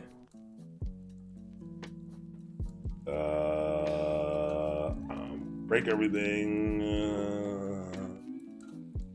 We don't need this anymore. And I'll have to set aiming distance equal to score. I mean, I don't actually need to do that, but I don't feel like changing all these words. Actually, I'll just return score. I'll do set score equal to 0 up here. Just want to show you, I'm only doing this to really show people how differently you can do all of this. And I can literally delete. I'm gonna delete it. I believe in myself. Don't learn in the paint. Believe you is Well, yeah, thinking. Control Z. You're right. There's. I can hit Control Z. So it's gonna check if they're equal. If so, it's gonna keep going, or it's gonna raise an error. Then it's gonna take the score, and then it's going to run this and return it. 12 lines of code. 12 lines of code. Great. Instead of all the stuff that we had before, we'll run it. Uh-oh. Unindented does not match any other indentation level. That's okay. We did a lot of copying and pasting. Did a lot of copying and pasting. Return score does not match any. There you go. I mean, it shouldn't matter. Okay, yeah, it matters. That's what throws me on the Python. And all of our stuff still passes. So now we have a beautiful, it took us an hour and a half. Well, it took us about an hour. We didn't start till it took us an hour to get going on this, and look at that. This is pretty much as simple as it's gonna get for this. So now you are all scientists. You've learned so far about you learned plenty about the DNA stuff. I didn't even remember what I don't know. You learned about some DNA. You learned about I think they said something about RNA in there, maybe. I don't know. They didn't. No. Okay. You learned about DNA strands. Oh my God. You learned about cells. You learned about look at this 10 quadrillion. Where else on the internet are you getting this kind of information? That's crazy. Nowhere, but right here on Mastermind. But yeah, that's cool. That was actually a fun one. I like that one a lot. Let's do a hard one. Let's do a medium one real quick. Not a hard one. How about I use GNU Emacs? Yes, Emacs. I'm a Vim person. What's up, Dream Seller B? Welcome to the channel. Thank you for the follow. So glad to have you. Just look it up. Just trying to get. Are they still sorting trees? Yes, they are. All right, I'm letting y'all be free on that one. All right, yeah, let's do a medium one real quick. We won't go as slow. I tried to go slower on that one, just to kind of follow the logic and just to show you that things were the way that things are. They can be done differently. You can see how we had it working perfectly fine with like 30 lines of code, 35 lines of code or something, and then we were able to pare it down in different ways, and it still did the same thing. I actually don't think it was any faster for a program that's small, but yeah, just very interesting. One that I did want to do, I saw this one earlier when I was looking at a good medium one, was it was interesting. This one, the Lun one, because this one was I think this one was interesting when I was reading through some of the medium ones to try, because this is a real world thing, just like the Hamming distance is, but this is how you know when you type in your credit card on a website and it immediately lets you know before you even submit, it lets you know if it's valid or not, if it's a valid number, or it knows that it's a like a MasterCard or something immediately. It is because of the Lun number, at least from what I was reading. It sounded like it was because of this. I don't remember what it is. I can't remember if I've ever done this before. I don't think I have. Identifier per MasterCard and Visa for them to tell you there is but this tells you if it's a valid credit. So it sounds like every credit card has to abide by this. I'm pretty sure this is a real thing.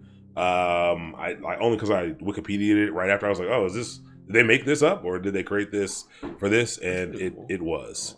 Oh man, Wally, you made a mistake. Yeah, you're a biologist and you missed the biology piece. It was excellent though. We really dove deep into the anatomy of the body, DNA, the anatomy of the body. We learned all about left and right ventricles and how I think that the left ventricle is much thicker than the right ventricle, and we learned about systolic versus diastolic blood pressure. And I'm literally pulling out anything that I. And we also learned about the different types of tissue in the body, which is okay. I'm done. I really tried. I tried to pull out all of the old biology that I knew. Science class. No. I mean, yeah, fancy. No. I get all this from my wife is actually she's getting her master's right now in nutrition, and she's into health and all that stuff. So I hear these things. I don't know what they mean. But I do. I'm around them a bit. I took AP Bio. I remember nothing. I did not take AP Bio in high school. Please don't look up my high school transcript because I did not. Okay. Implement my code somewhere in the real world. You'd be impressed. I would appreciate that. I actually think everyone should be using. I'm going to push that code up to GitHub at the end of this. But we're gonna go through and run this. We're going to download this. And we're gonna copy. I actually hope this is not too hard, and we're gonna try to get through it pretty quickly. Great practice if you find a better developer, bro. Or you like getting ready for job interviews. Crazy. I think what's fun about these is like if you take the time to try to do them in your own time, yes, you might get stuck on every single one. But the more and more you do, the more and more comfortable you'll get if you walk into an interview and someone just is like, "Hey, solve this problem for me," you're like, "Okay." Like, yes, I may not be super comfortable doing it, but having done it, having tried enough times, you'll know where to start. Like you'll know how to get the ball rolling. And I think that's where you're fine. Even if you don't know how to solve the problem, I think if you can get the ball rolling and start to show that you know how to think, and you may be able to get to points where you're like, oh, okay, hey, I know enough to get to here. I actually don't know of any methods or any tools to solve this piece.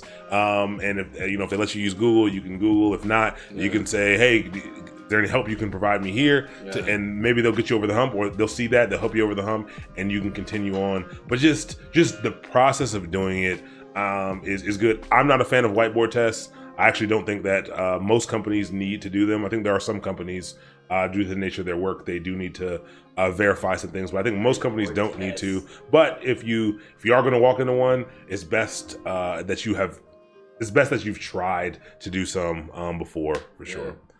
Comes to Easter eggs is very interesting. Yeah. I've been left by the interviewer before, like walked out on, or like they just went ahead and told you how to do everything, or just kind of finished the problem. That's interesting. That's crazy. There was a time where I had a whiteboard test and I didn't solve the problem fully, but like you said, I walked through it.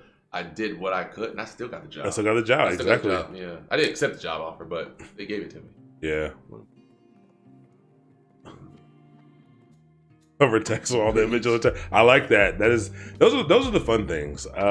Like all the dumb stuff you can do with tech is really the fun. It's the fun stuff. Crazy. All right, so cool. We'll get through this. We'll get through this by 10, maybe 10, 15. We're gonna solve this. Maybe. I can't tell you how bad I want to do this in Vim, but I'm not gonna do it.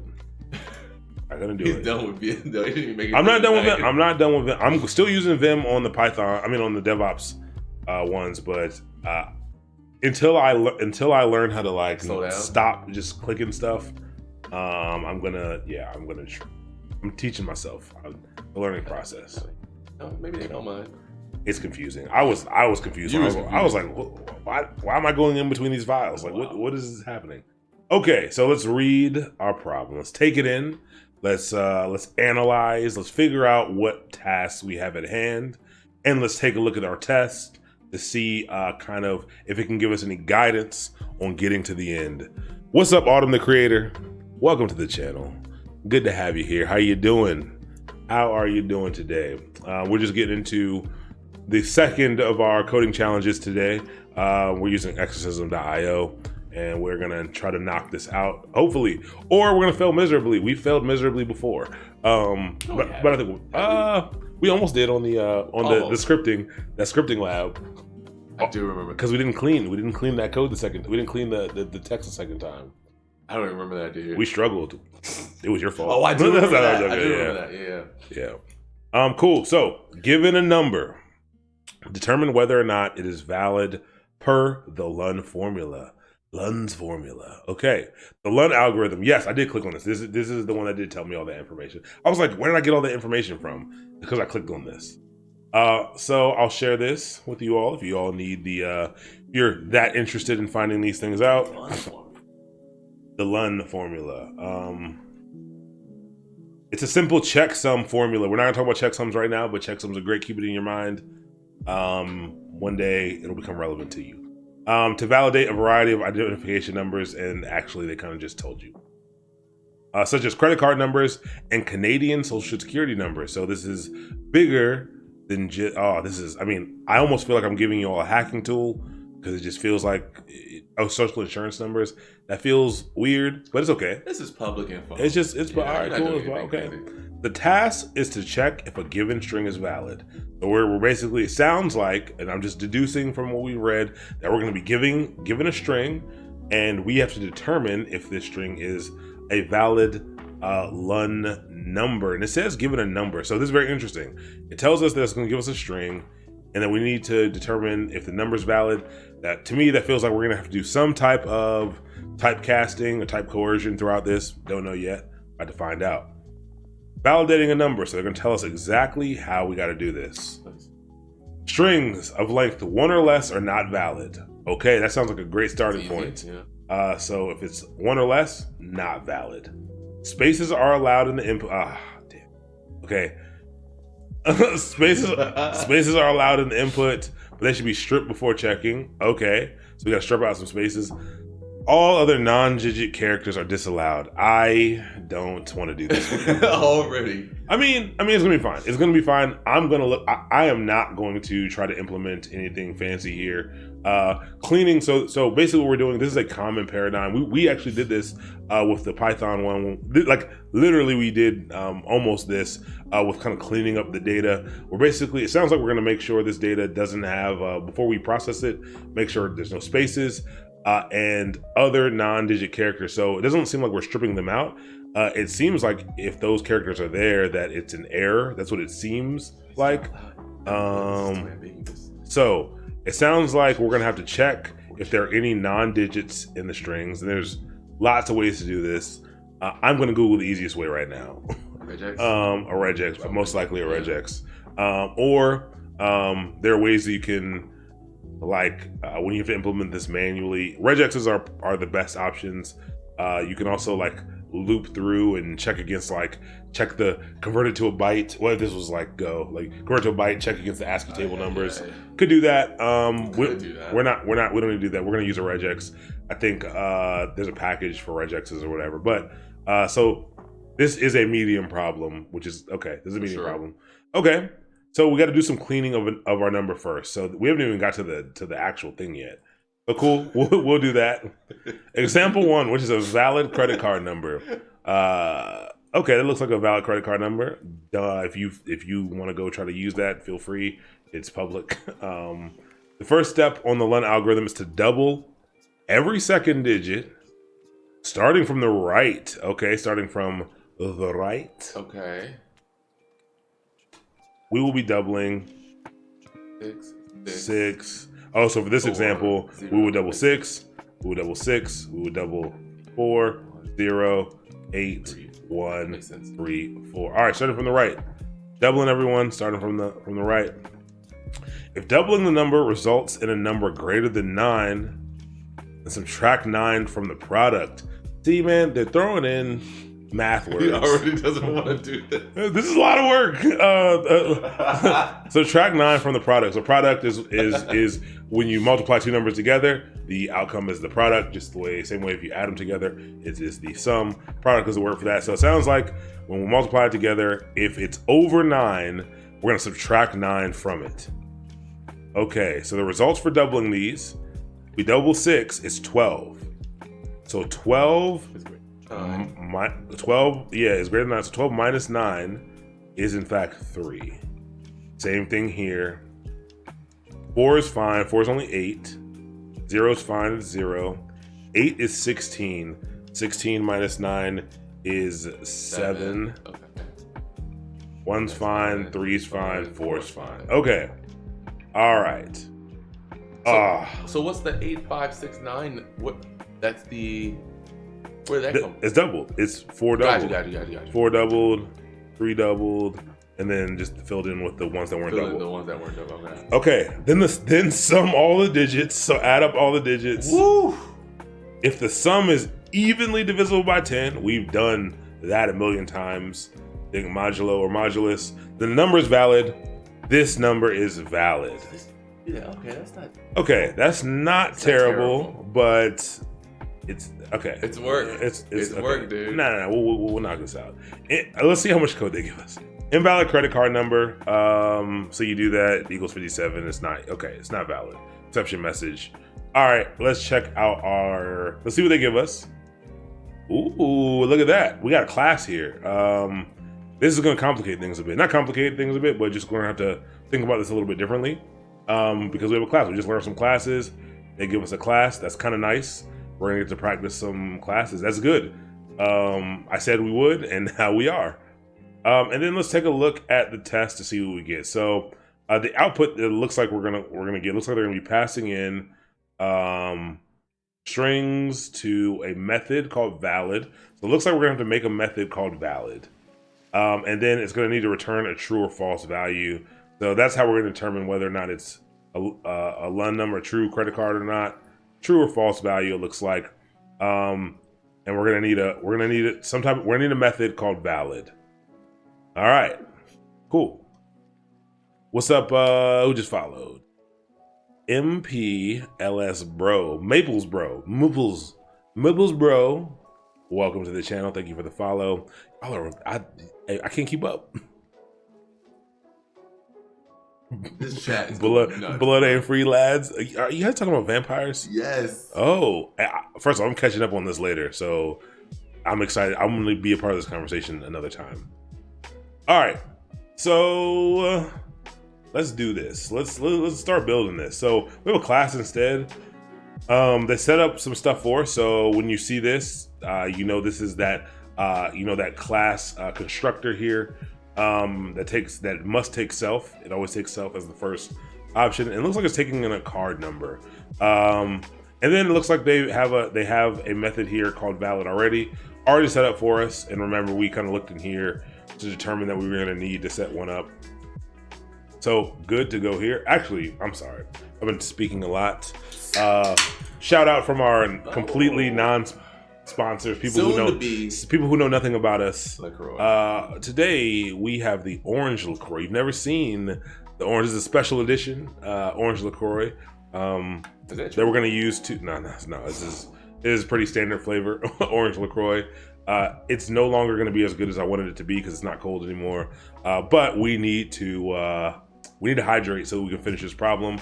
You know, maybe we should go after Gatorade next. We'll get LaCroix first, then we'll get on Gatorade or Powerade train. You drink Gatorade like that? No, I don't. Okay. I don't drink LaCroix like that either. That's true. So we should actually go after something. That didn't look. It's hot too. All right, I'm sorry. Hot LaCroix is not good. I'm sorry. Ooh. Mix it with that coffee. Ooh. Okay. All right. But it's hydrating. I'm hydrated. My eyes burn a little bit. Perfect. What a great combination. Okay. All right. So we have this class. It's gonna take a card number, and we can see here card numbers are being passed in. All right. We have the constructor here, and we have the valid function definition here. We're gonna do everything in here. We're gonna do every single thing in the valid function because we can. I don't know if we're gonna need this card. Well, we're gonna need the card num. So let's do self dot. Oh, okay. I forgot I don't have tab complete. Card num equals card num. I don't even know if I'm gonna need to do that. I might not need to do a class variable like that because I may be able to pull it from here. Actually, can I put this here? I don't know. Let's put it here for now, just because that's the paradigm we've seen. I'll try to put it down here in a little bit. Let's start dealing with the first things. Actually, I don't need it. I don't know. I mean, I just always forget what I need in Python. What are we doing first? What was that first thing that it said in the validating a number? Yeah. Strings of less than 1 are not valid. Very simple. And maybe let's see if we can look through our tests to see what output we're supposed to give if the string is 1 or less. Maybe there's a test that reads that. So single digit strings cannot be valid. So that's what we want. So it looks like it's just gonna return false. Okay. So cool. We don't need to raise an exception or anything. It looks like cool. This also has a length of 1 or less. False. So we're just gonna need to return false here. So we can do that immediately. So we can basically say if self dot card num. Actually, if length, we're gonna check the length. The length of self dot card num. We're gonna go a lot faster on this one. Is what does it say? 1 or less? 1 or less is not valid. Is less than 2. Or or less than or equal to 1. If that's, I mean, either one's fine. I feel like you can't really. I don't think you can have a length of like 1.5, so it doesn't really matter. So immediately we want to return false. Okay. Simple. Yeah, that's it. Pretty simple. I think we've solved our first problem, and I wonder if I run the test. I wonder if that one will pass. I bet it will, actually. I test. What are these called? Lun. Ooh. Actually, let's remove this and see. Let's make sure we didn't get those by default. Hold on. You definitely didn't. Hold on. We don't know. Oh, whoops. Oh, it just needs to have a pass. Let's see. Do pi test. Okay, they all fail. They all fail by default. All of them fail by default.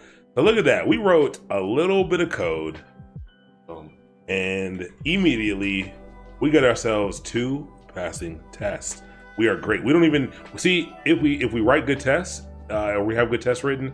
We don't even need to do all the running the code and like putting in our own numbers and stuff. You already got it here for you, and you can have that test everything that you need. So apply test, 2 passed.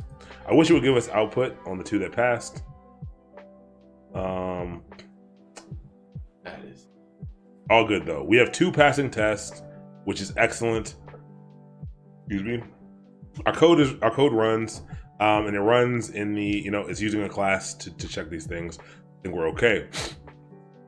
Okay, what's next? All right, they should be stripped. Spaces are allowed. They should be stripped before checking. Okay. All right.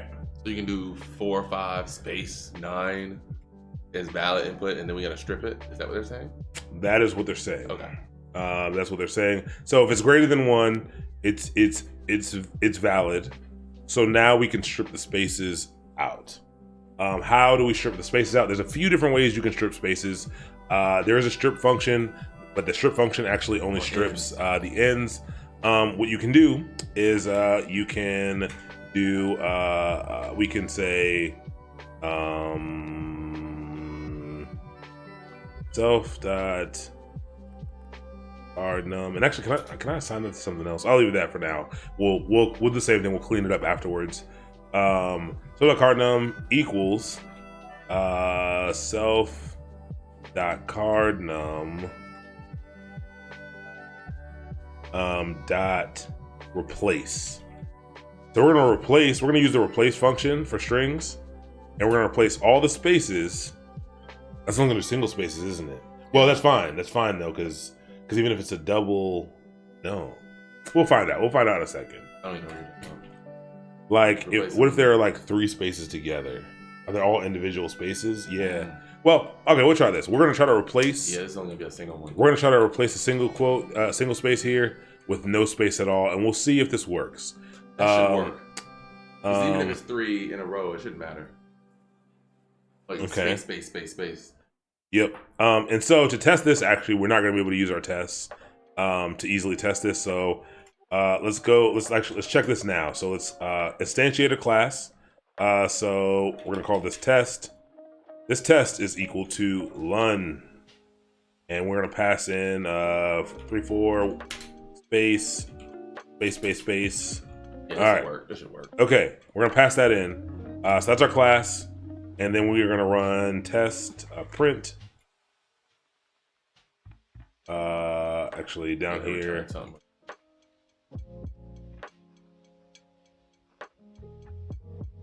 Yeah. So I don't even need to do this. I can just run test dot valid.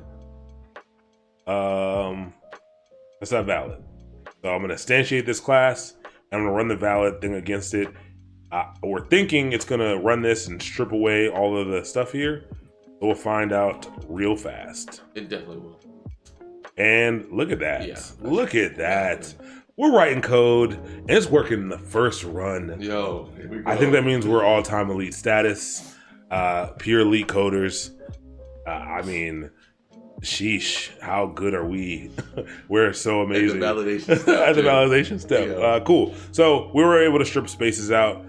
We can add many more spaces if you like. We'll save that and we'll run it again and get the same exact number there. So looks like we're good to go. So it's checking as if it's greater than 1. That's great. If so, we're gonna go ahead and we're gonna replace spaces with no spaces. Excellent. There are a few other ways to do this as well. To do this as well. It's probably quick this way. So I mean, and honestly, we may be able to do the spaces thing with regexes as well, but no need right now. So we're gonna delete. I'm gonna leave this stuff down at the bottom for now in case we need to use it. So the last thing we need to do is all other non-digit characters are disallowed. So it looked like from the test, if there are non-digits in here, it actually just returns false. So I think I saw one that had like a hat. So an A returns false. These dashes return false. Pound, $, return false. So we're gonna check for any non-digits. If they're there, we're gonna return false. And I don't know how to do this offhand. I'm pretty sure I can use the RE package to do this, but this is a perfect opportunity to just go to Google and say Python, check for non-numeric. Yeah, check for non-numeric. Whoa, okay. That's one way I could do it. I think there's an easier way. Nice. I think a lot of things do though, actually. Here's a problem here. So it looks like we have an isNumeric function here. Oh, this is a string. Okay, this is a string method. I didn't know this was a string method. That's sweet. This is nice. That's sweet. But actually, we don't want to check. Yeah, we do. Check whether all characters in the string are numeric characters or not. No regex is needed. Oh, this is nice. Nice. Yeah, strip only removes it from the beginning and the end. This is interesting. I was actually gonna use like the RE package and strip things and like actually we would only need to do that if we needed to strip them. We don't need to strip them. We just need to return false. We just need to determine if it's alphanumeric. If it's numeric. What's up, Guzmop? Guzmop, welcome to the channel. Thank you for the follow. Cool. This is great. Python is nice. Yeah. Python is in fact nice. So we can just throw that bad boy first. Always Google. You see that? We were gonna try some bull. Some nonsense. We were gonna try some BS. We were gonna try some BS here. Come on, so we removed all the spaces first. Moved all the spaces first, and then we can do if. What was it again? If self. We're gonna use a variable for this in a second, but cardinum dot is numeric.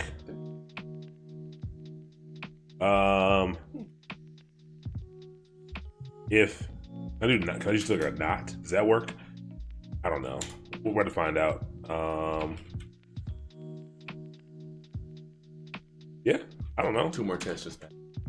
We'll see. I don't know if you can do that. Actually, let's put some letters in here. I did not save that. I don't know if a not works. You run it should. I mean, it didn't die. Yeah. 7 tests do pass. But if I run, if I actually run the code. Oh, because it is not. Actually, no. We want it to fail. We want it to return if not is numeric. What does is numeric do again? I'm sorry. Checks whether all the characters in the string are numeric characters or not. Returns true. It returns true if all characters are true. So that's wrong. This is not right. Not work. So if they are all numeric, hold on. Let me see. If this is wrong. We shouldn't we want them to all be numeric. It shouldn't return false. But I just want to trigger it. I want to make sure this is doing what it's supposed to do properly. No, it might, no, actually, it might be, that might have been right. We're not printing anything. So like, we don't, like, it may have returned false. We didn't print it. We don't know. And generally, I try not to do the negative thing. Like, I think it's confusing, but fun right now. So it is returning false. Hey. That's nice. And if we take this stuff out. That's right. Ooh. Return. Oh, because we didn't tell it to do anything, so that's fine. Because we didn't tell it to do anything, so it would actually be none. Okay. So this is our initial validation step, and again, we could add something else for this, but let's see. One number initial validation. All right, I think we've achieved everything in the validation step. It feels pretty good. I really like that they had this is numeric thing here, this string method. That's super nice. Really a time saver. Pretty dope. Okay, I like this. The rest of it's just math then. The rest of it is just math now. Oh yes, I am. Yes, Mo Pork Ham Crusher. That is welcome to the channel. First off, thank you for the follow. I love clever names. I like that. We're just practicing some algorithms off of exorcism.io. Thank you, D Flair, for sharing that. They are free. They are in fact free. The problems are test driven development focused. But you basically just you have to do a little bit of setup on your computer. But they allow you to download these problems, work on them, and submit them, and actually get feedback from people, which is kind of nice. So we're just using, we're just using that to kind of just work through how to approach these algorithmic problems. Just having a little fun doing that. What's up, Yellow Squirrel? Welcome. So we finished one already. I'm gonna push it up to GitHub in a little bit, but we're finishing up a second one now. This one's actually rated as a medium. There's only easy, medium, and hard. And so this one's the Lunds number. This is how you determine whether or not a credit card number is valid or a Canadian social insurance number, according to Wikipedia. So yeah, we're just running through that. So we did the first initial validation steps here, and now we're gonna go through the rest of the stuff and see if we can get this stuff valid. So that looks good. And actually, did it say we were passing more tests? I think it said 7. Ooh, yeah. I like that. 7 tests. All right, so we only have 12 more tests to pass. I like it. Oops. All right, we're getting there. What do we got to do? We have to. The first step of the Lunds algorithm is to double every second digit starting from the right. Okay, let's just start with that. Let's just first let's do that. How would we start from the right? Great question. So double every digit starting from the right. Okay. There's a couple different ways you could do this as well.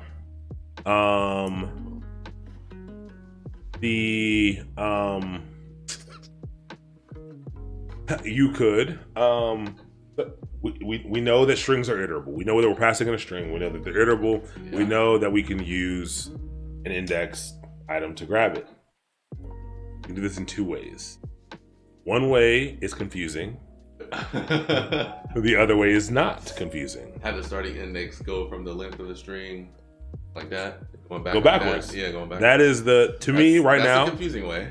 Well, to me, that's actually the non-confusing way. What's the confusing way? The confusing way would be to use negative index values or slice backwards. Because like confusing. The that's more part. Confusing. Yeah. So just we'll start from instead of starting from 0, we will start from the length of the string and we'll just work backwards. Yeah. So we need to double everything starting from the right. So we'll use a for loop here. We'll use a for loop. Sure, let's use a for loop. For num, and we'll do the same thing. Do we even need to do that? Let me think. We do need the index. In range, Actually, the range is going to be length. Yeah. The length of self dot card num in the card number. So we're going to check from the length of the stuff in the card number down to 0. Feels right. Wouldn't it be length -1? That it would definitely be length -1. For sure, length -1. Because if we don't do length -1, out of range. yeah, we're gonna get an index out of range. So why is that? So if we pass in 8 numbers, and it gets to this point, it'll say, cool, card num has the length of 8 because there are 8 numbers in here. So if we try to reference that very first index as, card num at the 8th index, it's gonna give us an out of range error. Why? Because indexes start at 0. So the highest number is actually 7. It goes from 0 to 7 rather than 0 to 8. But yes. Yes. Cool. You can also, you can also increment. Also, you should not increment by 1 but 2. Yeah, correct. And I think you can do steps via range, right? I'm pretty sure I could do. I'm pretty sure I could do that. I believe. Or what I have to do, or I have to do -2. Yeah, it does. -2 to kind of step down by 2 instead of 1. Absolutely, that is exactly what we would do. So why are we doing that? So we're gonna start at the last item. We're gonna start at number. So if there's 8 things passed in, we're gonna start at number 7 because the first one's actually 0. 1, 2, 3, 4, 5, 6, 7. We're gonna start at the last one, and then we need to double that one. We need to double that very first one. Then instead of going 1 over, we're gonna go 2 over. So we're gonna take a -2 step. So we're gonna move 2 over. We're gonna double that one and 2 over and double that one and 2 over. This step allows us to do it. I don't know if the step is supposed to be 2 or -2. I think it's supposed to be -2 because we're starting up top. But it might just be 2. It might also just be 2 because we're starting at a higher number and going to a low number. We're gonna find out. I don't know. Very fast. I don't know at all. We are gonna find out very fast. So let's just print it out. Let's just print out that number first. Let's print out num first, just to see what we're working with. Let's print out num and let's actually remove all these spaces so we can see what the heck we're doing. Actually, let's make the numbers a little more. Let's start with 0. Yeah. 0, 1, 2, 3, 4, 5, 6, 7, 8, 9. So it should give us 9. It should give us 7. It should give us 5, 3, 1. All right, let's see if this works. Missing that quote. You're missing a quote. Like, thank you. Got angry. Okay, look at that. It prints 9, 7, 5, 3, 1. Gives us a none. We'll worry about that a little bit later. So -2. Okay, cool. And that's actually just simply because we passed in a self and it's not actually returning anything. Okay, so that was pretty easy actually. So we were able to use this to step down. So it is -2. Learn something new every day. Actually, I want to see what happens if you do 2. Uh-oh. How do I? It's going to be out of range. Is it going to be out of range? Is it? Oh, because it's going to step up too? Step up. Interesting. No, it did not. It just didn't do it. Anything. That's the implementation of that method. Okay, all right. Range. See, you got to play around. You got to have a little bit of fun. I got smart. Okay, so what do we need to do? We need to double every digit starting from the right. Easy peasy lemon squeezy. We know how to double stuff. So we could start with just doubling that. So we could just say let's just print it first. Let's print out num. Want to double it? So num times 2. It wouldn't be the num. It would be self.card num with that index of num times 2. Clever. Would it? That's what we're trying to do. What do we just print though? We're just gonna double the index. Huh? All we did was just. Oh, I see what you're saying. I mean, no. I think you're right. Hold on, let me see. I think you're right, but I think you're right because check this out. We used the index and the number, yo. You are right. No, you're right. You're right. And I didn't catch that at first, but as soon as you said that, I was like, but it's like if I make these actually different. I broke everything. I made these that was confusing. I was like, wait a minute. Let me save this. Well, whatever. You're correct. I'm not going to do this. You are correct. We do not need to actually double the number. We need to do the self card num with the number as the index times 2. Yeah. You think that's right? Yeah. This is not right. A little mastermind trickery. It's not right, but let's see why it's not right. We're going to get an immediate error. Oh, it is right. Okay, never mind. I forgot we're using Python. It's not right. It is still wrong.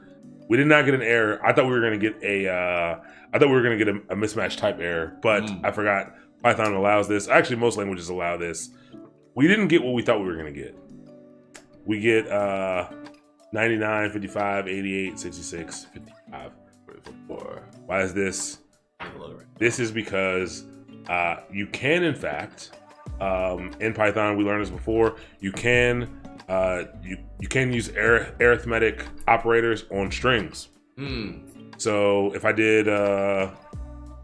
was in here and I went to the Python 3 and I did a string. Oh, are they just Aaron, using the unit? Like, what are they using?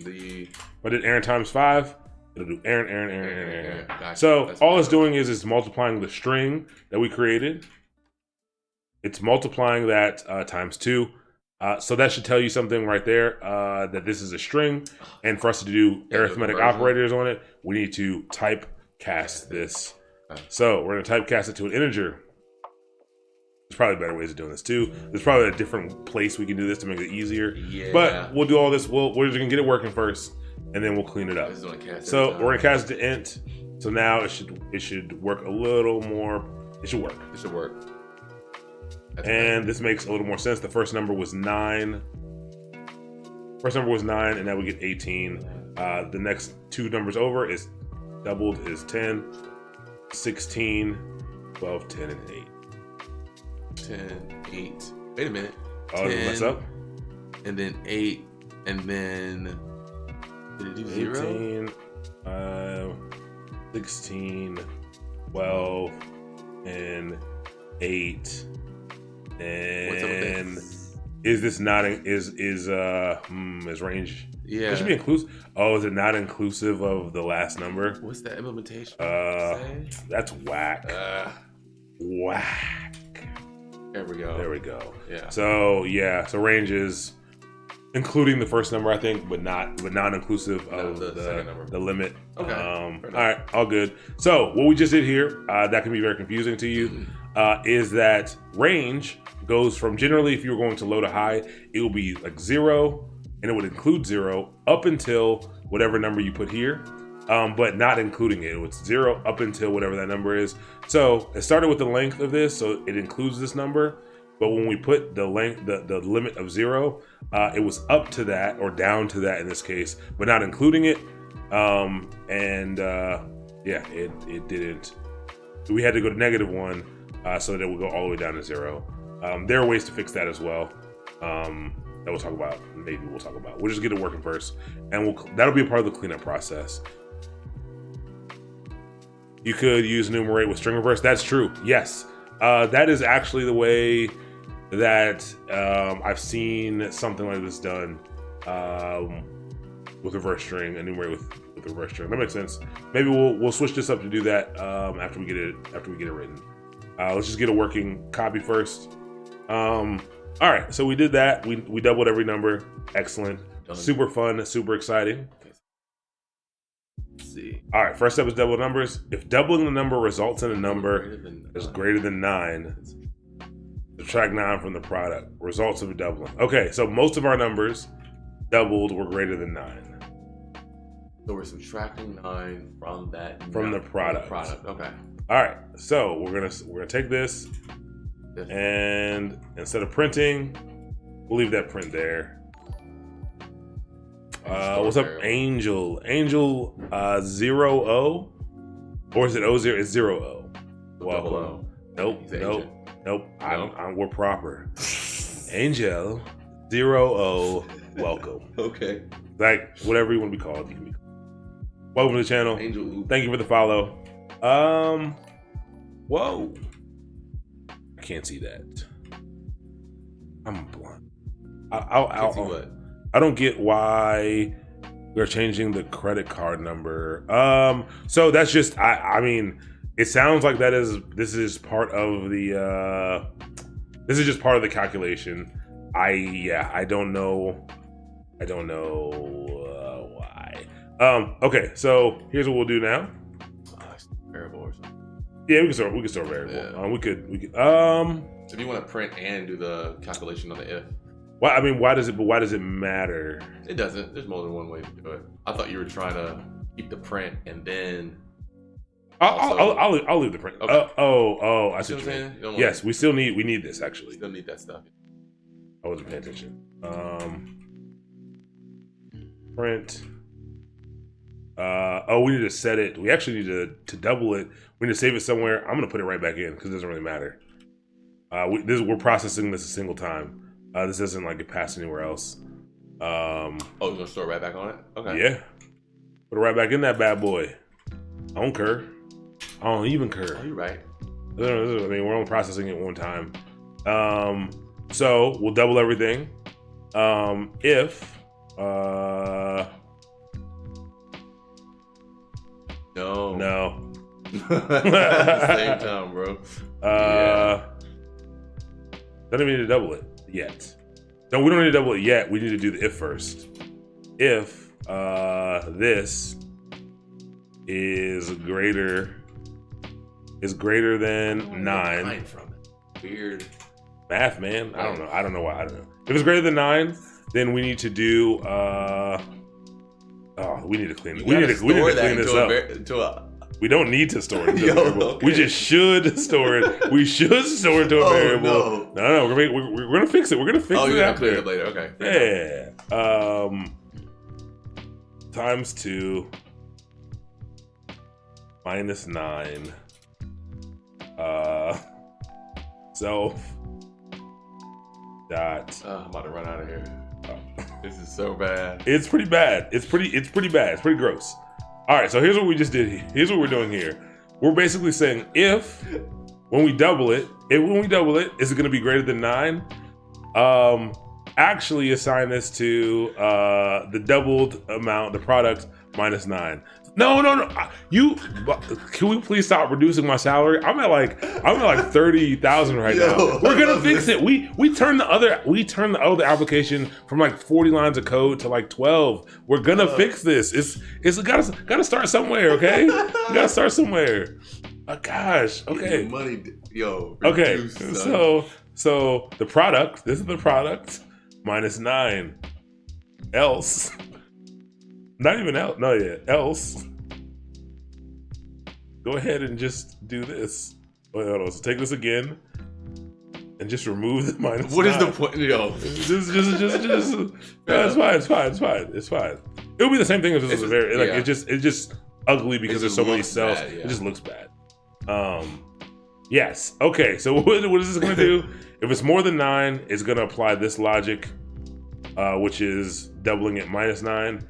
If it's not over 9, it's just gonna set it equal to the doubled amount. Okay? Okay. So now, instead of, we shouldn't get 18, we should get 9. We shouldn't get 10, we should get 1. We have the old. We shouldn't get 16. Yeah, I think so. That'll help. Ooh. And object is not scriptable. So yeah, so we shouldn't get 18, we should get 9, we should get 1, we should get 7. I don't know how to do math. Yeah. Yeah. Okay. And object's not scriptable. Okay. All right. What line is that? If no, not a problem. If int times 2 being is not scriptable. Right into an integer. Yeah. This. I'm running it. YOLO. And object's not scriptable. Line 17. I don't know. Oh. No. I don't know. Self.card. Num. And object's not scriptable. I'm missing something. Let's see. We're definitely gonna go to a temp variable. I promise you. We're gonna make this much simpler. Missing your temp Mainly has one variable. function. I'm missing my temp variable. You need to put parentheses, right? This isn't Python 2, so I put around the whole thing. That doesn't seem right. What I just int object is not scripted. I mean, we should just clean this up now then. but what? Why isn't it scripted? I don't know. Yeah, I think the errors occurred inside of.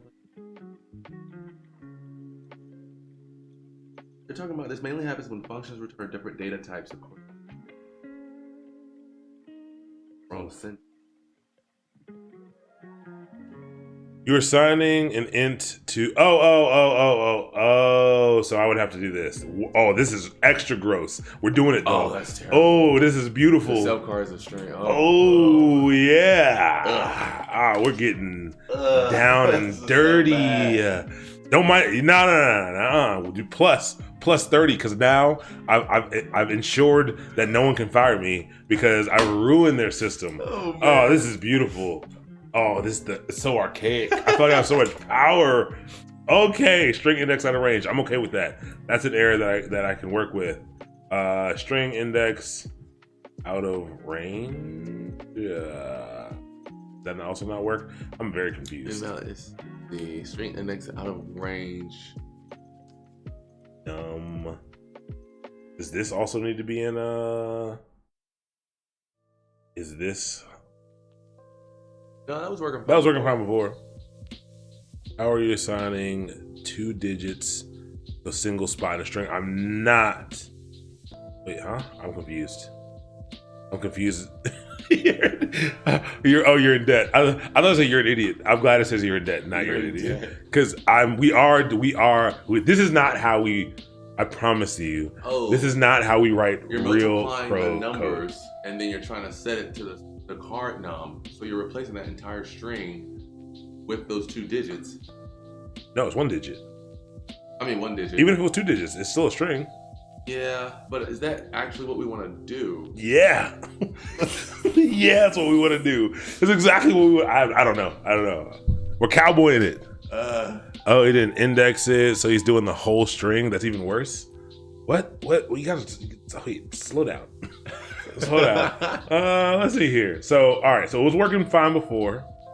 Card num, self.cardnum num times 2 because it's an integer minus 9. Then we don't want to replace the original card num with that. Why not? Because you're taking 10 digits and replacing it with 2 digits. I'm not. Is it? No? Oh, Yeah. Yep. There we go. That's what we're talking about. That's what you want to do. Yes. Pros, professionals. We got it. There we go. All right. Hold on. A string object is not important. Assignment. Hold on. We're getting closer. Self.card num equal does not support assignment. What does that mean? Hold on.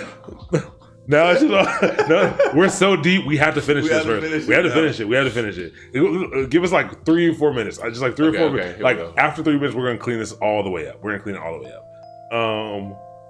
Hold on. That's a number. Oh. Here, am I missing one? Wait, open, close. There's an extra one here. There's an extra. Oh no, there's 3 opens. Int for that. I don't need all of these. I don't. No. Look at this. I'm a pro. That's not it. That might be it. No, I don't even need that. Why do I even have that? I don't even. Pro level. Close my eyes. Definitely not, dude. Shit. I mean, shoot. I'm sorry. Are you teaching real live? How do you have time to plan these lessons? I don't have time to play. He's like, I'm not a teacher in real life. I'm a DevOps engineer. I'm actually a technical lead for a software company in Baltimore. I do not. I do it. I do it when I'm. I don't know. I find some time when I'm not streaming. When I'm like during the times I'm not running the boot camp, there is time in the evening. So, but yeah, you're casting something 3 times. You're doing it wrong. Yes, I know. But like it'll make you feel so much better when you get it. All right, you're right. We're casting something too many times. Let's fix it. Wasting time, but it's fun. Wait. Yeah, right. So you want to fix it? So, fix it. Hold on. It's that line, bro. Like it's this one. It's this. Cause watch this. You're doing. Watch this. If I pass this, better to work. Better to work. Let's try it. Oh. What line is that? That's the other one. Oh shit, dude. All right, we broke everything. All right, let's fix it. Let's fix it right now. Even though it hurts.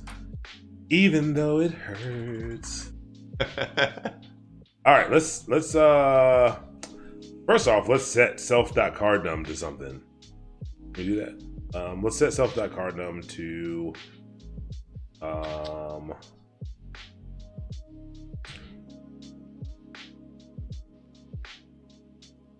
self.cardnum should be. Well, yeah, it is bad code. We know it's bad code. What's up, X490? We're just, it's convinced the code's gonna, I'm not, well, I wasn't convinced it's gonna work. I was convinced that I would be able to make it work. I'm not. Oh, bro. Okay, I like that, bro. I like Let's bro. Go. Equals self.cardnum. All right, and then so I should just do a find and replace of everything after this.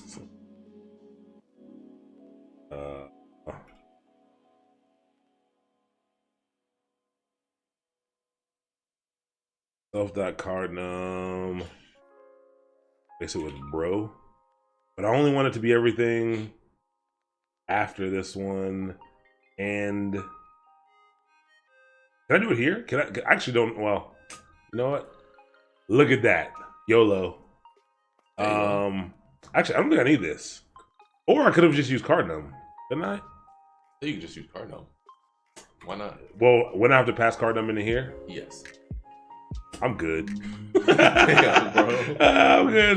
I'm good. Listen, this might not even work. So, bro.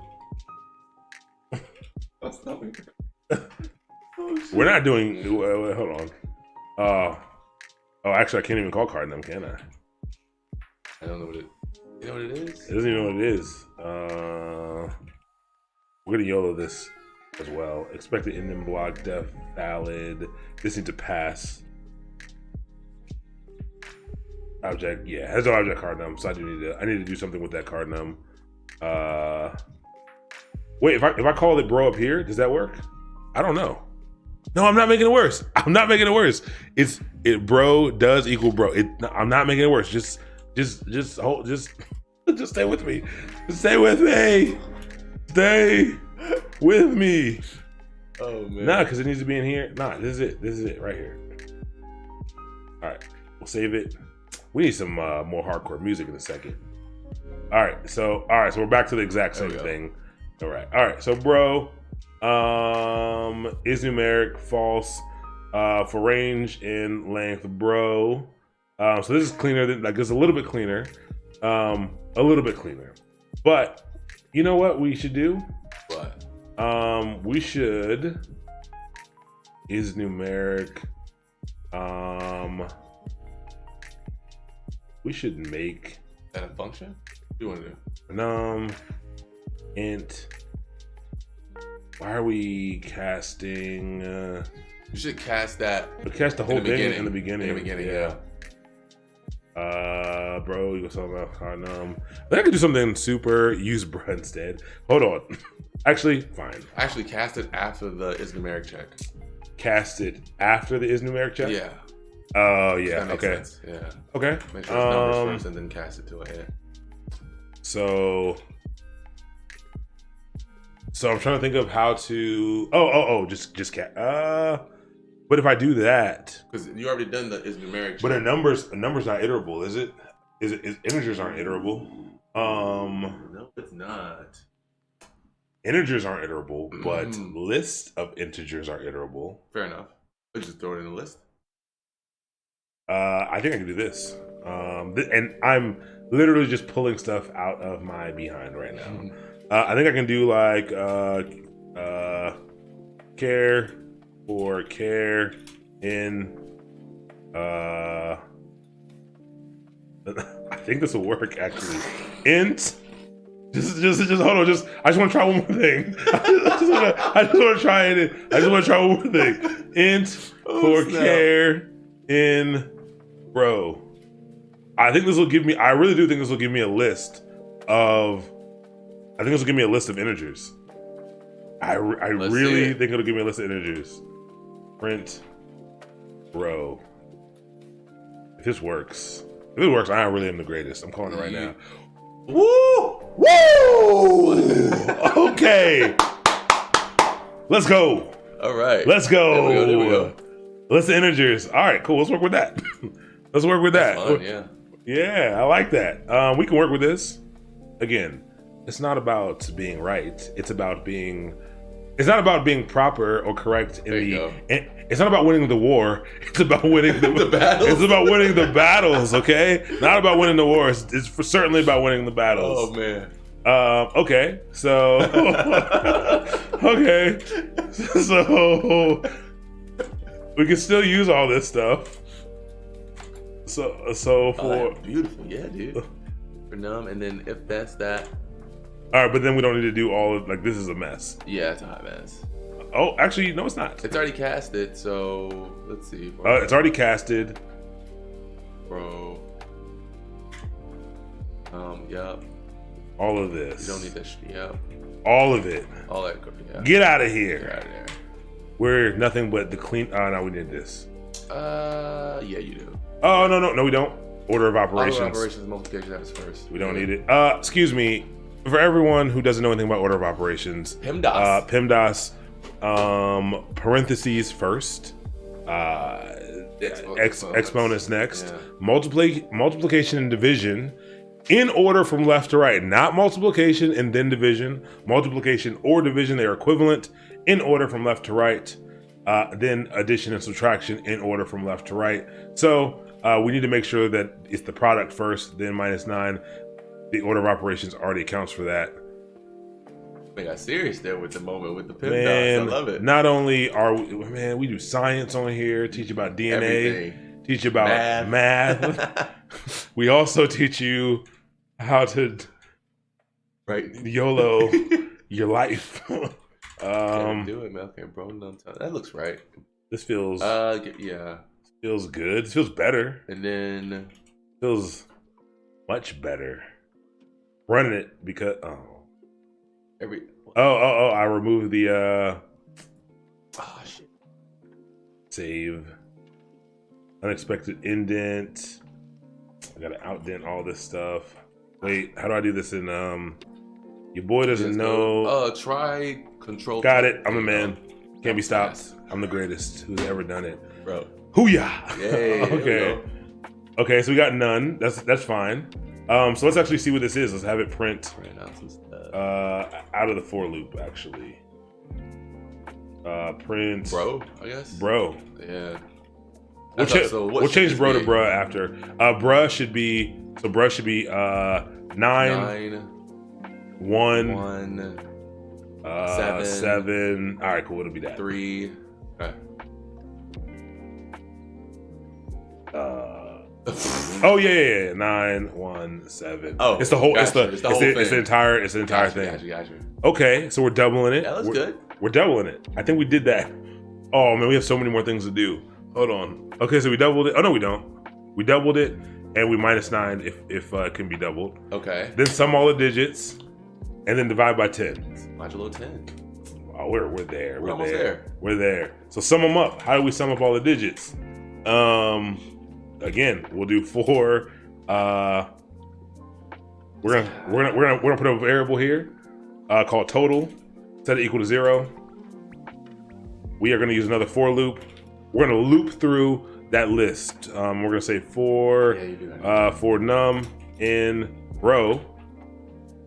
Simply do total plus equals num. So for each of those numbers that's in that list, we're gonna add that to the total. Does that feel right? That feels right to me. We'll print the total real quick to make sure we got it. Run.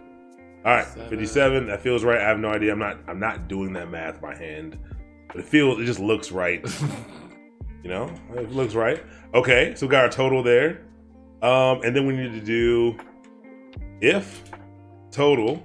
We need to check if it's evenly divisible. How do we do that? Modulus. Remember, modulo or modulus does division but returns the remainder rather than the actual answer. What is that? I think it's quotient is the right term for the remainder. I mean for the actual answer, but it returns the remainder and not the quotient. Maybe quotient's wrong then. I don't know. They keep telling us to check the example documentation that we're supposed to skip the first digit starting from the right. What? Double every second digit. Whack. No. Oh, that's fine. We can do that. That's easy. What did we mess up? What do we do? Starting from the right. No. No. It highlighted. It highlighted this. Oh. It doubled this one? 6, 6. Ah, damn. Okay, that's fine. Easy enough. So we started from the first one. We need to double the other one. Not a problem. Fix that on the fly right now. We can simply do that with bro -2. Is that gonna fix it? It feels like it's gonna fix it. Hold on, what'd you change? Length bro -2 instead of -1. So now it's gonna start at 1 from the back. That's right. It feels right. It feels right. All right, so this is not the proper way to do this. but this should give us 8. It should give us 12 -3. Okay, let's see if this works. Oh, actually, we need to put back in. Let's see if it runs first. Well, it'll run. Absolutely not. We got that. Oh, hold on. I need to remove. Hold on. Remove this, and let's. No, that should work. Yeah. Huh? Start one from back. Let's just print bro real quick.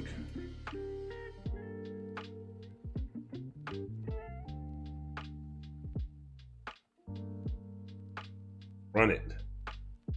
Boom. Fixed it. We're the best. Beautiful. See, you see that? Y'all thought it was gonna be a problem. Y'all thought it was gonna be a problem. It was not a problem. Not for us. Not a problem for us. We fixed that bad boy. Wait. Okay. That's not clean code. That's not clean code. I think there's a better way to do that, but that's how we're leaving this for now. So now let's check if it's evenly divisible by 10. So if that equals 0. So if the total divided by 10 returns the remainder of 0, then it looks like we're good to go. So then I think we're just going to return true. I think so. You have to return false if it's. Oh no. Yeah, beautiful. I think we're done. I think we did it. Let's run it. Let's remove this. Run that test. Let's run. Go. Let's run these tests. Let's run. Oh, we so good. 18 passed, 1 failed. Let's see here. Let's see what's assert. So single 0 with space is invalid. Oh, okay. So single 0. We needed. Oh, it's a space in the. We need to strip before. Beginning. We need to strip first. Trim or whatever. We need to trim before. Yeah, go trim. Yeah. Before we do the length. Yeah. Trim before length. All right. So basically, just to show you guys what that error is basically saying that this is the one that failed. So when you have a space and a 0, it's not supposed to be valid. So it's actually coming back as true because 0 mod 10 is actually 0. But it shouldn't even be running this because once you strip the space away, it's only 1 digit. It's only 1 character. So we can fix that by going before or after. We should strip first, then check length. Gotcha. I mean, this will fix it. I don't know if that's, but I don't know if that will. These are the tests they gave us, so maybe this will cause some other type of test to fail, but not one that they put in here. Gotcha. I'm trying to think through if stripping first would be a problem. But strip first will get rid of all the spaces. It would just stick all the stuff together, and then checking length is fine. I think this is fine. Yeah, I think that's fine. That's fine. And it's gonna pass, and if it passes, like it's right. Hey, you don't even need the trim. There you go. Green boys. Green output, boys. There we go. Okay. All right. Yo, we got through that, bro. We got through it. That wasn't bad at all. crazy. That wasn't bad. That wasn't bad at all. And that was a medium. It really wasn't. We could clean this up too. Like this is just a bunch of if statements, and we could definitely clean this up. I'll leave that to you. If you want to clean this up, clean it up. I'm gonna put it in GitHub real quick for you to check it out. I feel like I've done this before actually. Now Really? we did it. I don't remember doing it. I don't think I've ever done it in a class before. I think maybe we did this, and I don't know. I don't know. I don't know. Okay. Well, look at that. We saved it. Bro did save it. Thank you, Blah7. Yes. I will personally pass my part of my $0 salary that you've given me over to you for helping, which is a whopping bonus of $0. Congratulations. You played yourself. He did take it all. You played yourself because you took all my money. You could have had a so I got $30 now. I will give you $5 of that, Blah7. Now I have $25. And that can buy a lot of McChickens, a lot of McDoubles. But that was exciting. We got through that as well. I'm going to push this up to GitHub real quick like. What's up, Christian Dart? Welcome to the channel. Thank you for the follow. Good to have you. Let's go ahead and get that in. Actually, CD. I don't know if anyone's noticed. I just want to bring this up from the very beginning. What's up, Java Grunt? Thank you so much for the bits, man. I really appreciate that. I really appreciate that. Nice. Yes. Not tidy that for loop first. Actually, you're right. We should clean. We have time. We have a little time. We're already late. We might as well. Yeah, might as well. We might as well clean it. It's perfect. We're good. Psych. Which one are we gonna clean up? If Bro9 times 2 is greater than 9.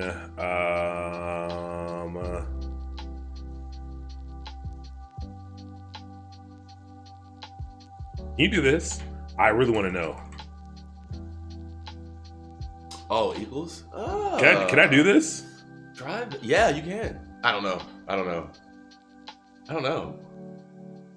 He says U star 2 3 times. What that means? Star. I don't know what that means. Yeah, I don't know that.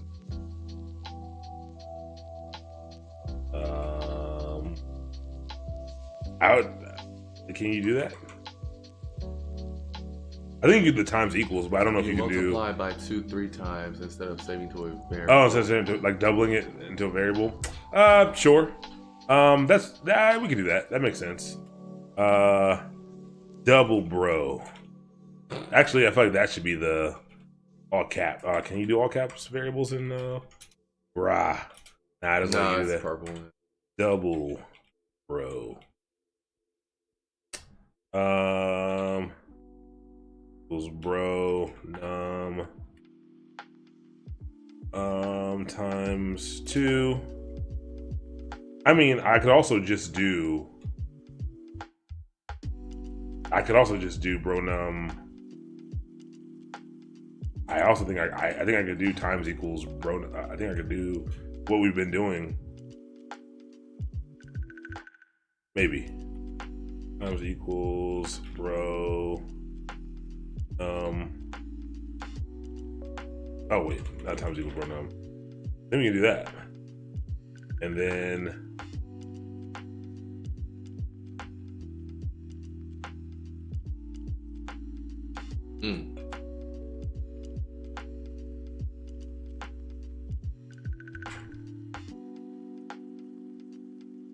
That feels right.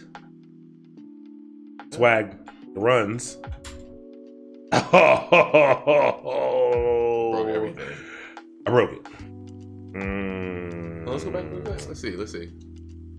False is not true. Why? I wonder if this is because. No, you ran it first. You ran it last time. Oh, you're right. I did. Let's go back to this. You multiply by. So allow me to do that. So if bro num is now greater than 9, it's greater than 9. Bro, Oh. There you go. Right. Minus equals 9. There you go. That's gonna work. Ooh. Better work. Feels like we're cleaning up our Boom. bedroom. There you go. Okay, thank you for that. Thank you very much for that. That was great. I want more money for that though. I want my salary. Can someone make my salary? Actually, you guys did that. So just give me my $5 back. So can I get 30? Can I be at 30 again? Can I be my salary be back at 30? $30, bro. Because I see y'all. I see you guys helped, but I wasn't looking at the chat when I found the answer to that. Okay, that's cleaner. Anywhere else we could I am sure they're blood number initial validation. If you throw away. Thank you. I'm feeling good. I'm feeling good. All right. If you throw away the unnecessary else, then I think you deserve +5. Oh, that's true. You are right. You are absolutely right. You guys are optimization folks here. I love it. Definitely. If we need more of those. See, I didn't do it here. I didn't do an else here. You know, I already masterminded that. I'm really proud about this. I didn't know you could do this. I mean, I thought you could do this in Python. That was a highlight. That was a highlight, bro. Highlighting that. For sure. That looks pretty. Let's see. Maybe the other for loop. Let's go down a bit. The other for loop's perfect. So I don't know. No. For them, bro, just add it to the total. Can you in Python? Do you have to initialize? Do you have to declare a variable first? Like, will this declare it for me? I don't know. Let's try it out. I actually don't know. Let's fail. Yeah, it didn't like that at all. All right, so cool. We can. There's probably better placement for some of this stuff. We also don't need the print, bro. So let's clean that up. What's up, Ryan M1107? Welcome to the channel. Thank you for the follow. All right. Yeah, that's good. Make sure, guys. Just want to make sure we're good. All right. Anything else? Return. Oh yeah. Yes, you are right. Good one. You are right. You are right. This. Why does this work? This works because comparison operators only return. They always evaluate to Boolean values. So you can simply return that Boolean value. So yes, that works. Nice. Why not just one loop and add the sum up as you go through one time? Sure. That's not gonna work. We're skipping the iterations for the first one. We're going 2 steps. I actually already forgot what we're doing. Like, what is this actually doing? Hold on. We're doubling. We're doubling. Hold on. Real quick. We're doubling each number. And then we're adding them all up. Okay, so you're saying after double it, one loop. Oh, it won't work because we're skipping. Yeah, it won't work. It won't work because this loop we are skipping. We're skipping over. Don't skip. But then I have to. So like that would save time with this. But then I will have to put in a handler to know when I need to go up. If it's every other in a test, like I would need to. I don't think that will make it any cleaner because then I would need to like check if I'm in a This is where programmers like, you know. But it would work. It would work. It would work that way, yeah. It would work that way. I think it's a little bit cleaner. But also, I found the only time I really argue with other developers is when we're talking about making things faster. Like which way is faster. And we'll just split hairs all day. And then I'll eventually give in because I don't care that much. I want to go home. You can do benchmarks for that. Like, exactly. I don't. And I mean, nope, this is perfect. I don't care if this it's perfect because we made it. All right, we made it together as a team, and it was a team, yeah. Some bro, hold up. Total equals what? Does that function? Bruh, I gotta get back in the Python game. Go does not have this. Well, maybe it does. Maybe I just don't know. Bro. I can just sum it. I can just sum. I don't think Go ain't got no. This is. I don't even know if I want that. I don't even know if I want to.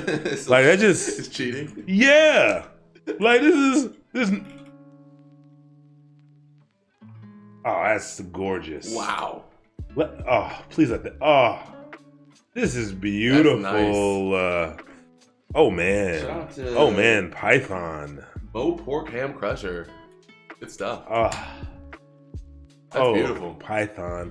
Dude, I might have switched to Python, man. I know. So interestingly enough, for anyone who doesn't know why I'm acting like this, Python was a choice for this.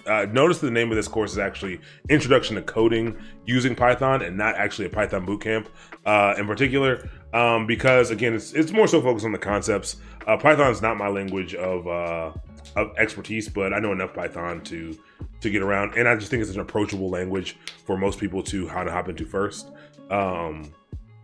But this is nice. This is though they said remove the last Block 7, remove the last false. So never reach it. Yeah, that's true. Because it's either gonna be true or false. Oh yeah. Because we removed that the line. Oh, gorgeous. It was perfect, but we made it more perfect. Oh, this is nice. And this is what code reviews are for. This is so actually everyone who has no like is having trouble adding input or like knowing these things, and this is exactly why there's a process. We talked about it a little bit in the Git part, the Git portion, called peer reviews, PRs in GitHub. Basically the normal method of doing these things when you're working with a team. You'll make your changes. You will push these up to be reviewed by your peers, and they'll go through and they'll look through your code exactly the same way that we're doing this. Not to tell you you're wrong, but to find areas for improvement.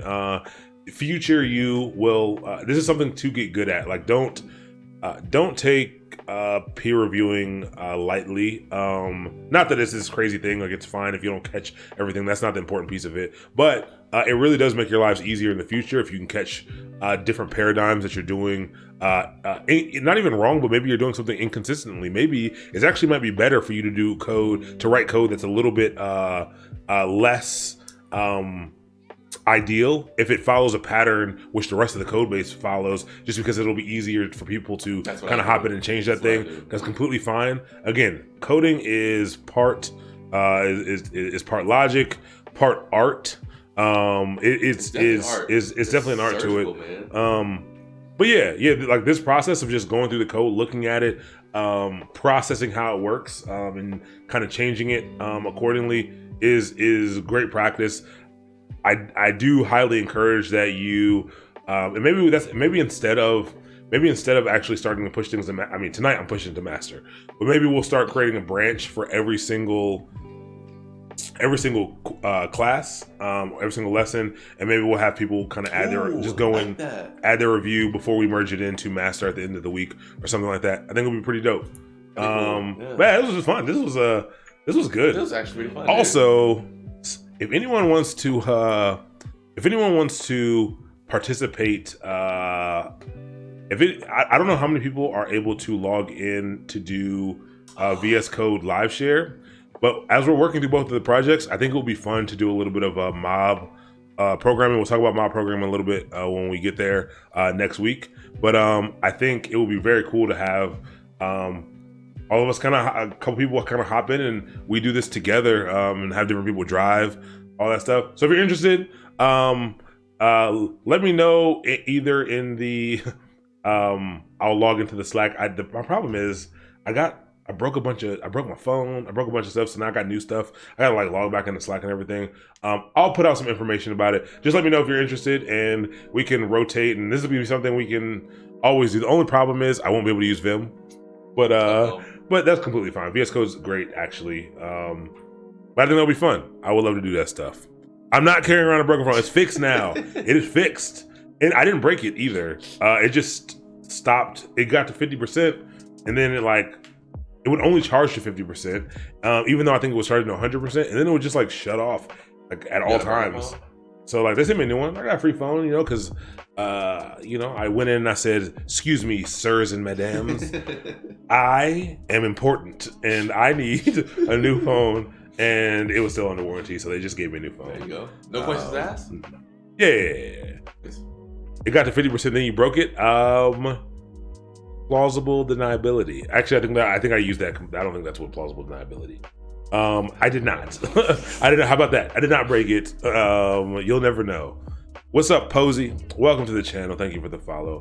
But excellent. That was fun tonight. What I hope you got out of this, I want to push it to GitHub really quick, but what I hope you got out of this is a little bit of information about test-driven development and seeing how you can look at those tests and try to use those tests to determine, what the valid outcome is supposed to be. You can see how before we got to the end goal, the end state, you can see here how when this was actually below here, was actually right here, we actually had a failing test. Oh yeah. And we were able to utilize the test to ensure that a test case passed. And so I don't know, I just think it's an interesting thing. Again, it's not I don't think it's something I think it's something you should be aware of. I think it's something you should start looking into, but it is a tool that can help you solve problems, not necessarily make you, you might not fix every case, you might not be a bug-free coder, but yeah, I hope you learned a little bit about TDD tonight. Also, I hope you learned a little bit about I hope you saw how you don't got to be super stressed out. I was actually working with someone through some coding problems, and they were super stressed out to try anything. It was like it's got to be. It was like it's got to be right. That's just I'm not gonna try this. It seems wrong. And it's like no. Just while I don't necessarily think you should. I think you can be more strategic than just cowboy coding everything. That's the term for it. Maybe this is a better term I should use. But just going kind of rogue and just doing a bunch of stuff and brute forcing. Grab a whiteboard, think about it logically. Right. But I just wanted you to see that hey, it doesn't need to be perfect at first, and you can make it better afterwards as well. Don't be afraid to kind of, while you're learning, to just start the things. Take the things that you know, try it out, experiment with it. It's completely okay. We got a lot of things wrong, and we went down a couple rabbit holes, and then we pulled ourselves out. Also, if you run into problems, get help. You guys helped us with tons of different things here. When you're working somewhere, hopefully, as long as you're not the only dev there, reach out. I know it's super. You kind of get a job and you're like, oh, I'm scared to ask for help because I know I'm supposed to know this stuff. No, ask. Don't be afraid to ask for help. Don't be afraid to just bounce ideas off of people. Absolutely. And do this as much as you can. There's nothing stopping anybody here from doing exactly this. Again, VS Code has a live share server thing where people can kind of work together.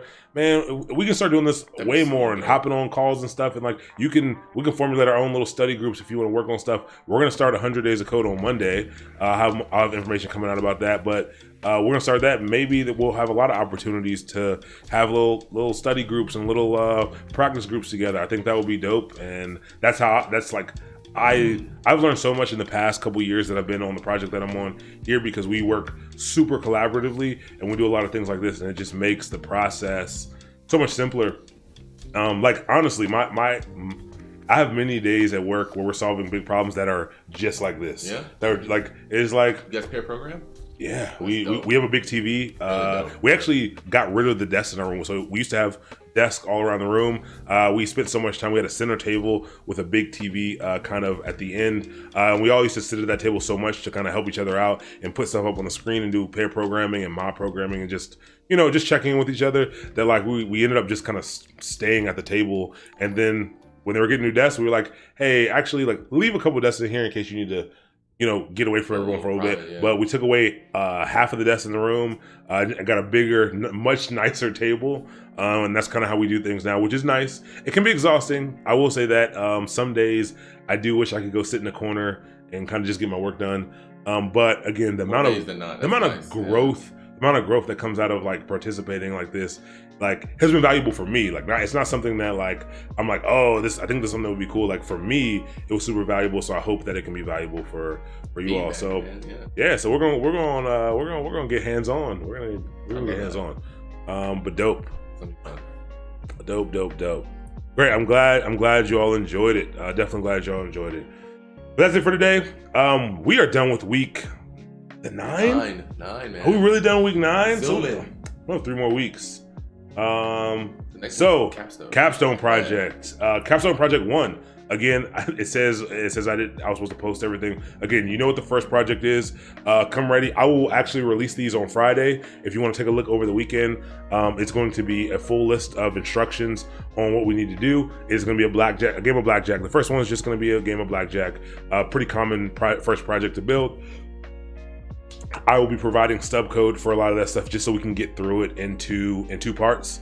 But that should be fun. We'll get something that you can throw into your GitHub to kind of start out with. And then project 2 will be a lot of stuff you've never seen before, something that can really stretch what we've learned and leave you uncomfortable, but also we'll get the ball rolling on it and give you enough information to kind of continue it once we get through the second session, which we hopefully won't finish unless we're really cruising. We shouldn't finish, and I hope we don't, so that I can leave you all with a little bit of something to kind of just work on and have some freedom with.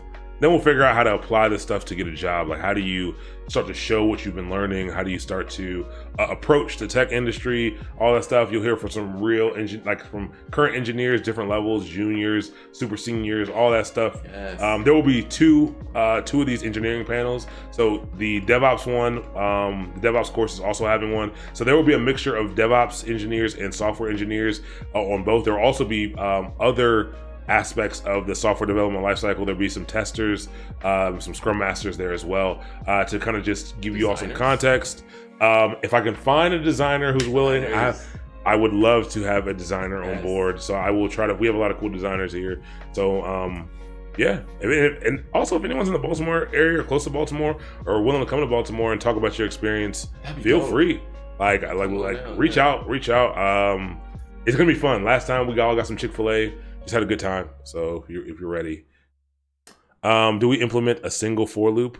Was busy. Yeah. Well, a single one? No. I don't know if your question is, do we implement a for loop at all? Like, did we even do one? No, I think or did we move it to one? And no, there are two for loops. No, there are two for loops. Yeah. So excellent. That's dope. We're done for the week. Oh, we are streaming on Friday. Or I'm at least streaming on Friday. I don't know if you'll be here.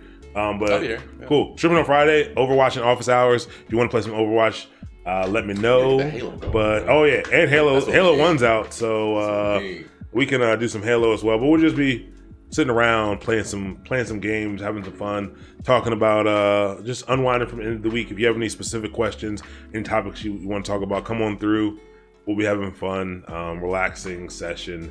Talk about whatever we need to talk about. If you have questions about things that we did over the past few weeks, bring those questions. But yeah, we'll just be having some fun. That'll probably start around 6:30, 7 o'clock.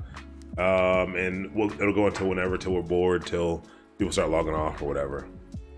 Let me push this to, before I sign off, let me push it to GitHub so you know it's there. Because if I don't do it now, I won't do it until next time. So let's get our Git food going. We did hamming and Lun. Do we have a directory for this bootcamp, right? Yeah, I think you could. What's up, A Skyler? Hey Skyler, welcome. Thank you for the follow. Good to have you. Whoa, so let's go into mastermind, streams. Python? Does it get ignore here? Oh, does not get here. All right, let's move these things to here. So I'm gonna copy -R, exorcism, Python. We did Lun. I'm gonna copy that here. And we also did hamming. And I'm gonna copy that here. Git status, not git status. Git status. We didn't do classes as well. Git add. This is a mess of items. We need to fix this. We fixed up the DevOps one. We did not fix this one. But I'm gonna push it anyway. We can clean it up later. Git status, git commit, -m, added classes, stream. Oh, we want to do drawful too, Friday. Yeah, let's do some drawful. I'm in. I'm always down for some drawful. I'm gonna be better than I have to win. Who was the artist? It was a Picasso dude over here last time. There's definitely someone who's really good. Like, nice with it. I can't remember who that was. Bruh, I mean, I concur. You gotta get better. Yo, it's hard, man. You gotta do better. My fingers are too big for that. I don't want to hear it. Okay, fair enough. I don't want to hear that your fingers are too big. I'm trash. Like, which Chick-fil-A in Baltimore? The one right on Pratt Street, right at the harbor, like right in the heart of kind of everything. We're like right around the corner from there. So added classes stream and exorcism problems. This is a terrible commit message, but it's fine. All this goes to your got a repo just for these. Yeah. So if you want to grab it again in the worst organized GitHub repo you've ever seen. Okay, this is broken. It's going. Not the laptop. It's the server. It's the mouse. Okay, there we go. So if you need it, if you're new to the channel and you need it, it is I should have put these in the exorcism folder. We'll fix this later, but it is there. I pushed it up 35 seconds ago. Here you go. There you go. All right. We're all done for the night. Everyone, see you on Friday. Who are we going to raid this evening? Who's on? We haven't been over to Prime again in a while, so unless anyone has a new option, any new options out there, yeah, now we're going to Prime again, just because I've learned how to type in the Prime again, so we'll head over the Prime again. All right, everyone, have a good night. Let me know if you have any questions. Keep an eye out for the information. It'll be coming out. Follow me on like Twitter. All of my handles are like Mastermind.io for information about I'm gonna share it as many places as possible, but information about the 100 days of code, information about and information about how to get your VS Code set up so that you can join in on some shared coding sessions live. But all right, everybody, have a good night. We are gone in. Nope, I lied. I thought I typed it in, but you guys can't see it. What's up, Harper? Thank you, Sharper. There we go. I can see that now. Welcome to the channel. Thank you for the follow. All right, it's the Prime again. We're out. We're out in 8, 7, 6, 5, 4, 3, 2, 1. Everyone have a good night. I'll see you on Friday or next week. See you guys.